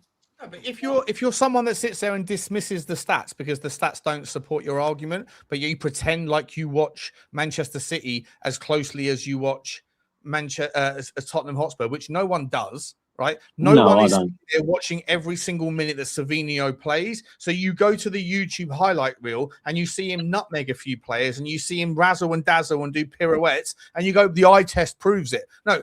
Your eye test might prove it, but your eye test is like blinkered by a very fine-tuned fucking sample size. And because you go to YouTube, because you don't watch, some people do, but I guarantee that the vast majority of Tottenham fans watch Tottenham a lot closer than they watch Burnley or they watch Fulham or they watch whoever else. And God knows that is exaggerated and amplified when it comes to French leagues or Spanish leagues or whatever else, right? So look, you'll go and look at a highlight reel because you're not that familiar with a player and you'll go, this guy's unbelievable. And then the stats will say, no, he isn't, because he doesn't actually do anything with that possession that he has. And then, stats don't mean anything because they don't support my argument, because people don't want to be wrong. It's like a weird, I got no idea why people attach themselves to opinions about things that they have no bearing on the outcome of, and then sit there and pretend like anyone who disagrees with them is looking at a different world than they are. Just own it. You don't watch those players as closely as you pretend like you do. And Savio, the reason why stats are important is because if you don't watch the intricacies, if you don't look into the minutiae, those things tell its own story. Now, the problem with stats is that there's also context. Again, season versus not per 90. There's context to both. There's strengths and weaknesses to looking at either. But for the love of fucking God, stop pretending like because you watched a YouTube channel reel that highlights people like Savinho nutmeg a few players, like you think he's the next coming of Christ. He isn't. He isn't worth anything like 80 million. I hope that if he comes in, I'm wrong. I'll get behind it. I'm not saying he's not talented, but there is nothing to differentiate him from about 500 other fucking players in world football that can do exactly the same shit he does. What matters is, what do you do in the final fucking third? What do you do with the final decision? Do you look up at the right time? Do you choose to shoot at the right moment? And if you shoot, can you put it in the corner? And if you can't, do you look up and put it in the right space for the next guy? And if you do that, does the next guy put it in the back of the net? And if he doesn't, that doesn't necessarily reflect badly on you. But again, you need to look into the context. And that's where X in the XG and the XA comes into place, because that is where the expected value is represented, because if the other guy's acting like a bozo and sends it wide when he should be tucking it home, that's where the X in XG and XA is valuable, because you are presenting the value that the other guy doesn't necessarily distribute. Like, And there's value to stats that people don't see. And let's face it, if Savio can't get 15 GA in the Man City team, when apparently he's beating his man, he's putting the cross in, and who's in the middle of the box? Who's in the box to put the goal away at Man City? Only one of the best, the second best centre forward in the world, right? And then Marmoush, and then all of these other fantastic players at Man City. Who's he crossing the ball into at Tottenham? It's tennis racket Richie, and am I ever going to get on the pitch Solanke? So I don't get it. We absolutely. The other thing is that we just, to what Nick said, we just need to get it. We just need to get these deals done. We just need to. Sean, I was here with you 2 or 3 weeks ago, and we just had the flurry of Tonali and Fernandez and it all. And you turned to me and you went, "Right, what's happening next, Brain?" And I went, "What needs to happen next is we need to get some players out." And since then, nothing has happened. Absolutely nothing. It's been ghost town. Because nothing ever happens when we go on tour. Having said that, maybe the Savio deal will happen. But like, generally speaking, when we go on fucking tour, all of the donuts in our football club that don't need to be in Australia go to Australia. What wound me up back in the day was seeing Donna Maria Cullen and Daniel Levy walking across that first training pitch like they were like getting a round of applause, like they were part of the crew. What the fuck are you doing there, Donna Cullen? You are a PR person and apparently an architect consultant.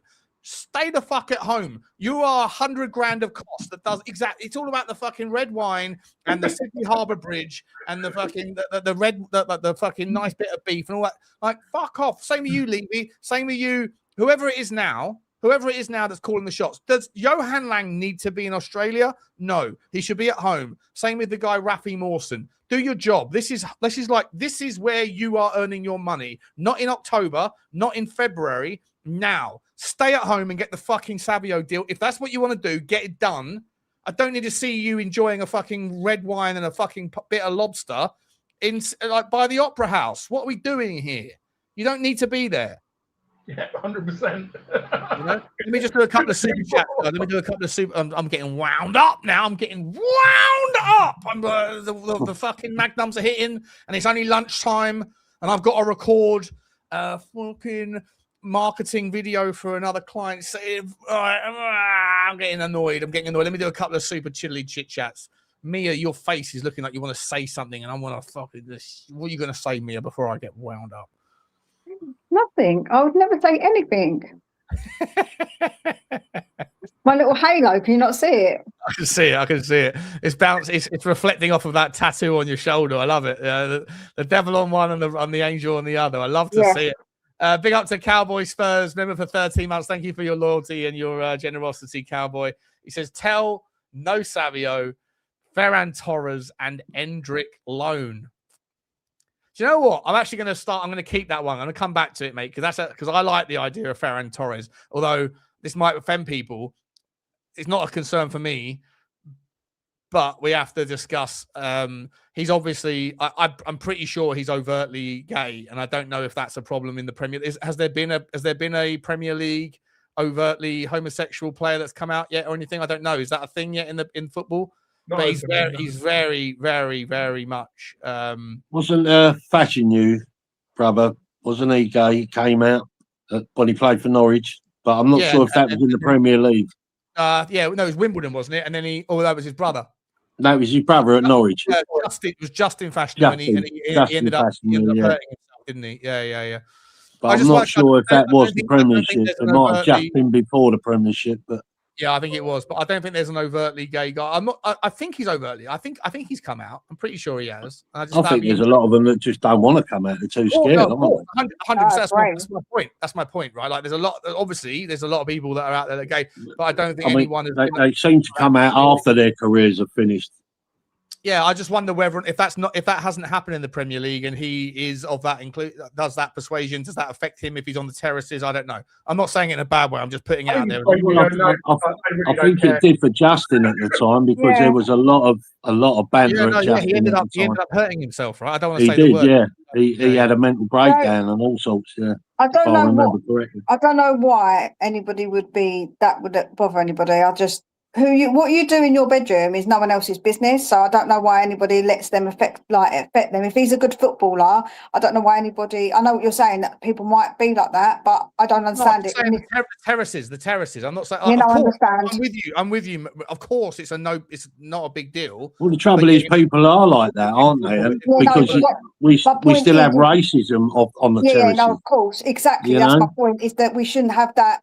That on the terraces is just terrible in this day and age. That's what I'm saying. Racism and any of that, like that, people can't. Let's be clear. It's nothing like when I was growing. When I was growing up, it was everywhere, and it was so tolerated. Right? I remember about 8 years old, turning around to some of the guys that we hung around with at the non-league ground that I went to, and saying to them, I remember so specifically, it's like a core memory, and saying to them, why are they saying that about our players? Right? Because they were like, bananas and all this kind of stuff. Why are they saying that about our players? And the guy turned around to me and went, just ignore them, but never be like them. And I've never forgotten. Of course. I've never forgotten that. I'm saying it's not the same thing, right? It's not the same thing. Again, like, just to be entirely clear, I don't even know the circumstance. I'm not even sure 100% that he is outwardly gay, but I'm pretty sure he is. Right. But my point is that if Mason Greenwood, and again, I'm not equivocating here in any way, shape, or form, but if Mason Greenwood was to come back to the Premier League, the abuse that he would get from the crowd would be a consideration for any team to sign him. And again, I'm not equivocating what Mason Greenwood has done with being gay in any way, shape, or form. I'm trying to make this clear. I'm just saying, is it a consideration that in the Premier League in England, there hasn't necessarily been someone that's come out? I don't think so. People keep saying Tommel Hitzelsberger. If that's the case, I didn't know. But I'm just saying, like, if he is someone that is gay, is he going to be on the receiving end of unnecessary hate? And is that a consideration? Is all I'm saying. No. When it comes to Ferran Torres, no. I think it would be a very minority, maybe 1-2 grand. It wouldn't be the whole of the Premiership. Yeah, I'd hope. I wouldn't have thought so. I think it would be. Anyway, he's a quality player. He's a quality player, and I'd take him in a heartbeat. Let's carry on. Let's move on. Flush them out. Flush them out and get them out. Yeah, fair enough. Let's move on. So I didn't want to make a big. That was only a passing comment, and it became a 5-minute thing. Daniel Phil, big up to you, Danny boy. Appreciate you, mate. Every day you're in here with the super stickers. Always super generous, Danny boy. Appreciate you, mate. Hopefully I get to meet you at the stadium this season. Can't wait to see you. Thank you very much, bro. Choo to you. Cowboy Spurs, what a generous guy. He's just gifted 5 Spurs Talk Show memberships. Really appreciate you, buddy. If you did receive one from, it was 20 minutes ago. If you did receive a membership from Cowboy Spurs, I hope you please did thank him in the comment section. And I'm going to do I keep saying this and I end up letting myself down, letting you lot down, but I'm going to do a phone-in show. I'll probably have a nap after this because I've had a couple of beers, but like later on this evening or tomorrow, the member show will come on. So please, but you know what? I put the fucking link out. The link is still out right now, and no one comes on. It's always the case. We've got over 320 members of this channel, and when I do the members show, only like the same 4 or 5 people ever come on. It's weird, isn't it? It's weird. Big up to Spurs 6659. I think that's Eamon who says, Sean, we have racism in the. Oh, do we? Oh, I haven't seen that. Mods, handle that shit. Mods, if you're a mod, if you're watching this and you're a mod, if someone's being racist, what's going on? Cut that stuff out. If you're a mod and you're watching, please do your job. Haven't seen anything. Sorry, guys. Whoever's doing that, shut the fuck up.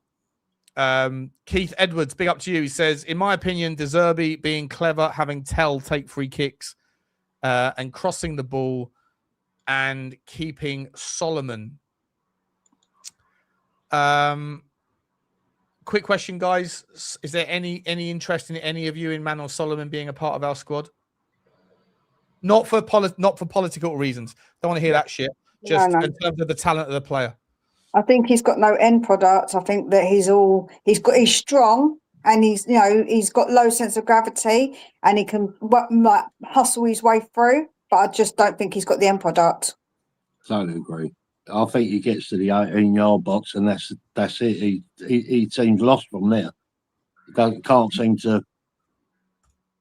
For me, what's the word I'm looking for? He's got no awareness. There's no awareness around him. Yeah, he puts his head down. He does all these little things, and then he looks up, and in that moment, that's it. He's the exact epitome of what I'm talking about. There's players like him in every football club. There was a player like him on the Sydney's team today. They're everywhere.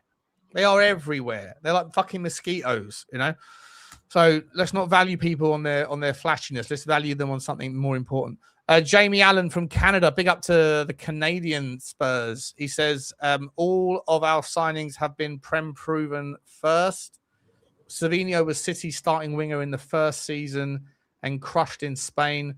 Odobel and Tel aren't on Savinho's level at the moment, and I'm all for getting him.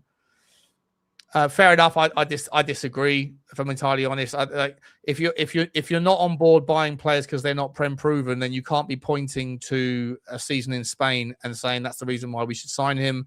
Savinho's first season, he was all right. He was okay. He got 8 assists and 1 goal. Last season, he did sweet FA. You've got to be someone that's on that trajectory, not that one. And for me, Savinho's like that, and I disagree. I'm okay with signing him, though. I'm okay. I can see the potential. I've got no problem with it, but not at the price point that's touted. Sorry, Mia. Go on. Yeah, I think there's 2 points with Savinho. Is that they bought other players to play in front of him as well. They bought other players. So obviously he wasn't rated after he did have that season. And I think that no one else wants him. So it just speaks, I think, volumes that no one was clamouring for him apart from us. So I feel that maybe says a bit about him too. Yeah, the way I say it, it's like we're bidding against ourselves for Savinho. Yeah. Why are we spending so much money when nobody else seems to be interested? I don't know. I don't get it. Yeah, I don't understand it either. I really don't. Big up to you, Jamie. Thank you very much for that. And the last one, Adam Gill. Big up to you, Adam. Says can have both Tel and Savio. They're different, and that's good. Different style for different games. Have both, but get another that has output as well. Yeah, look, for me, I stand true. Like I don't. If you want to sign Savio, if that's what De Zerbi wants, then fine. But I still think that there's a value in going and getting someone like I know Leao looks like he's now going to Turkey, and that's weird, right? Like a lot of people are going to Turkey. So if you're going to point to me, by the way, for those people that are reminding me again about my Gift Orban take, God forbid I ever have a stance on a player that's like 18 years old and is breaking out. So I think he's going to be good and then doesn't. But he's going to Turkey. But so is Rafael Leao. So did fucking Osimhen, right? A lot of these people are going out to Turkey. So it doesn't mean anything.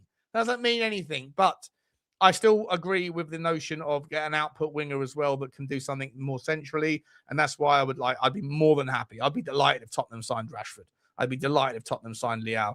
I'd be delighted if Tottenham signed a winger that can put the ball in the back of the net more frequently than most. And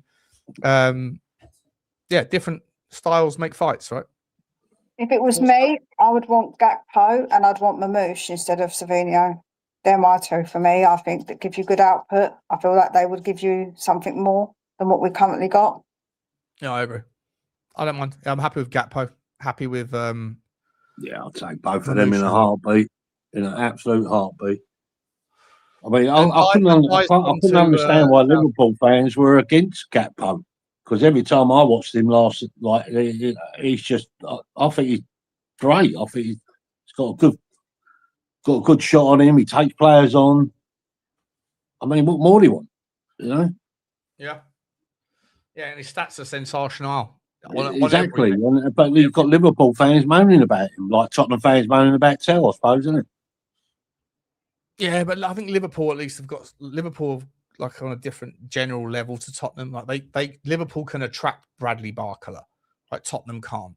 Liverpool can attract potentially a Vinny or a Rodrigo if he wasn't injured. Tottenham can't. Right, so there's like levels to where you're at that you have to bake into the opinion, I think. And I think you were trying to say something there, Rang. Or Diamande, Or Yandy Amande, exactly, yeah, 100%. The thing about Solomon, right here, right now, and I was saying this I was on with Cookie last night, and I was getting shot down. Why are you panicking, Rain? Why are you panicking? Well, it's because at the moment we've got one left winger, we've got we've got no fit right wingers apart from Solomon, right? We've got 2 strikers in Richalison and Solanke, and that's it. And I don't think people really understand the amount of work that needs to happen in the next 3 to 5 weeks. 3 weeks until we have our first game. You know, are these players going to come in and just hit the ground running? And 5 weeks before the window closes, and you know what's going on? How long is Kuda still out for? Because I keep hearing reflected of different stories. Oh, he'll be back in a month, or won't be back till January. Yeah, I don't know, mate. To be honest, Nick, I don't know. Worrying though that he didn't make the pre-season tour at all. No, been out for a while. It's only for a small knock, you know. And it's also worrying, by the way, that Fernandez has only played 45 minutes of pre-season. You know, and it's there's worrying that Gallagher has only played 45. Has Gallagher played a minute of pre-season? I don't think he has he? Gallagher played 45. Not Gallagher. Maddison. Sorry, Maddison. No, it's Yeah, worrying, right? He's out there he's out there recording his fucking hair highlights, but he can't make. I don't know. Whatever.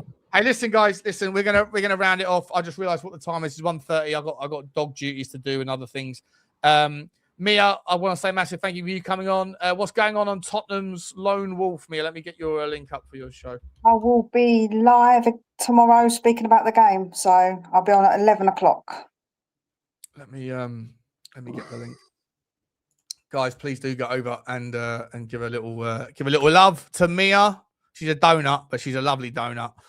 Make sure you I'm kidding, only kidding. Make sure you get over to Tottenham's Lone Wolf. Nick, have you got a channel, Nick? No, mate. No. I just enjoy talking about Tottenham. But no, I appreciate that, mate. Thanks for coming on, mate. Great to have you on as intro. No worries. Nice to talk to you all. Thanks for having me. You, mate. No, anytime, mate. Anytime. Rain, are you working with the channel right now? Not directly. Well, not. I'm a regular on a few, but not okay. Directly. All right. Well, listen, guys, we'll leave it. Actually, I need to do Kate. So like Kate and Jimbo. Hang on a second. Kate and Jimbo. Where are they? There they are. I'm sure they're going live at some point today. My favourite bozos. Love them to pieces. Oh, have I just disappeared? No, I haven't. I'm still here. There you go. Guys, there is Kate and Jimbo's channel as well. Please get over and support them. I want to say a massive thank you to all of you guys for joining us today. Listen, not a lot to write home about, really. Just the fact that my Mathys Tel stepped up, stand out, and I'm going to be absolutely reveling in that glory for the next couple of days until the Chelsea game. Big up to James for coming on. Appreciate you, my man. Big up to everyone else that came on as well. Who else was on? It was Adam came on and he kept dropping in and out, kept dropping out every 5 seconds. What was going on there? And who else was on the show with me? That Danny guy. Kiriakou, yeah, Danny Kiriakou. Some strange Greek guy, I don't know about him. He just fucked off without saying goodbye. Typical Greek time. Love you all. I'll see you later on, guys.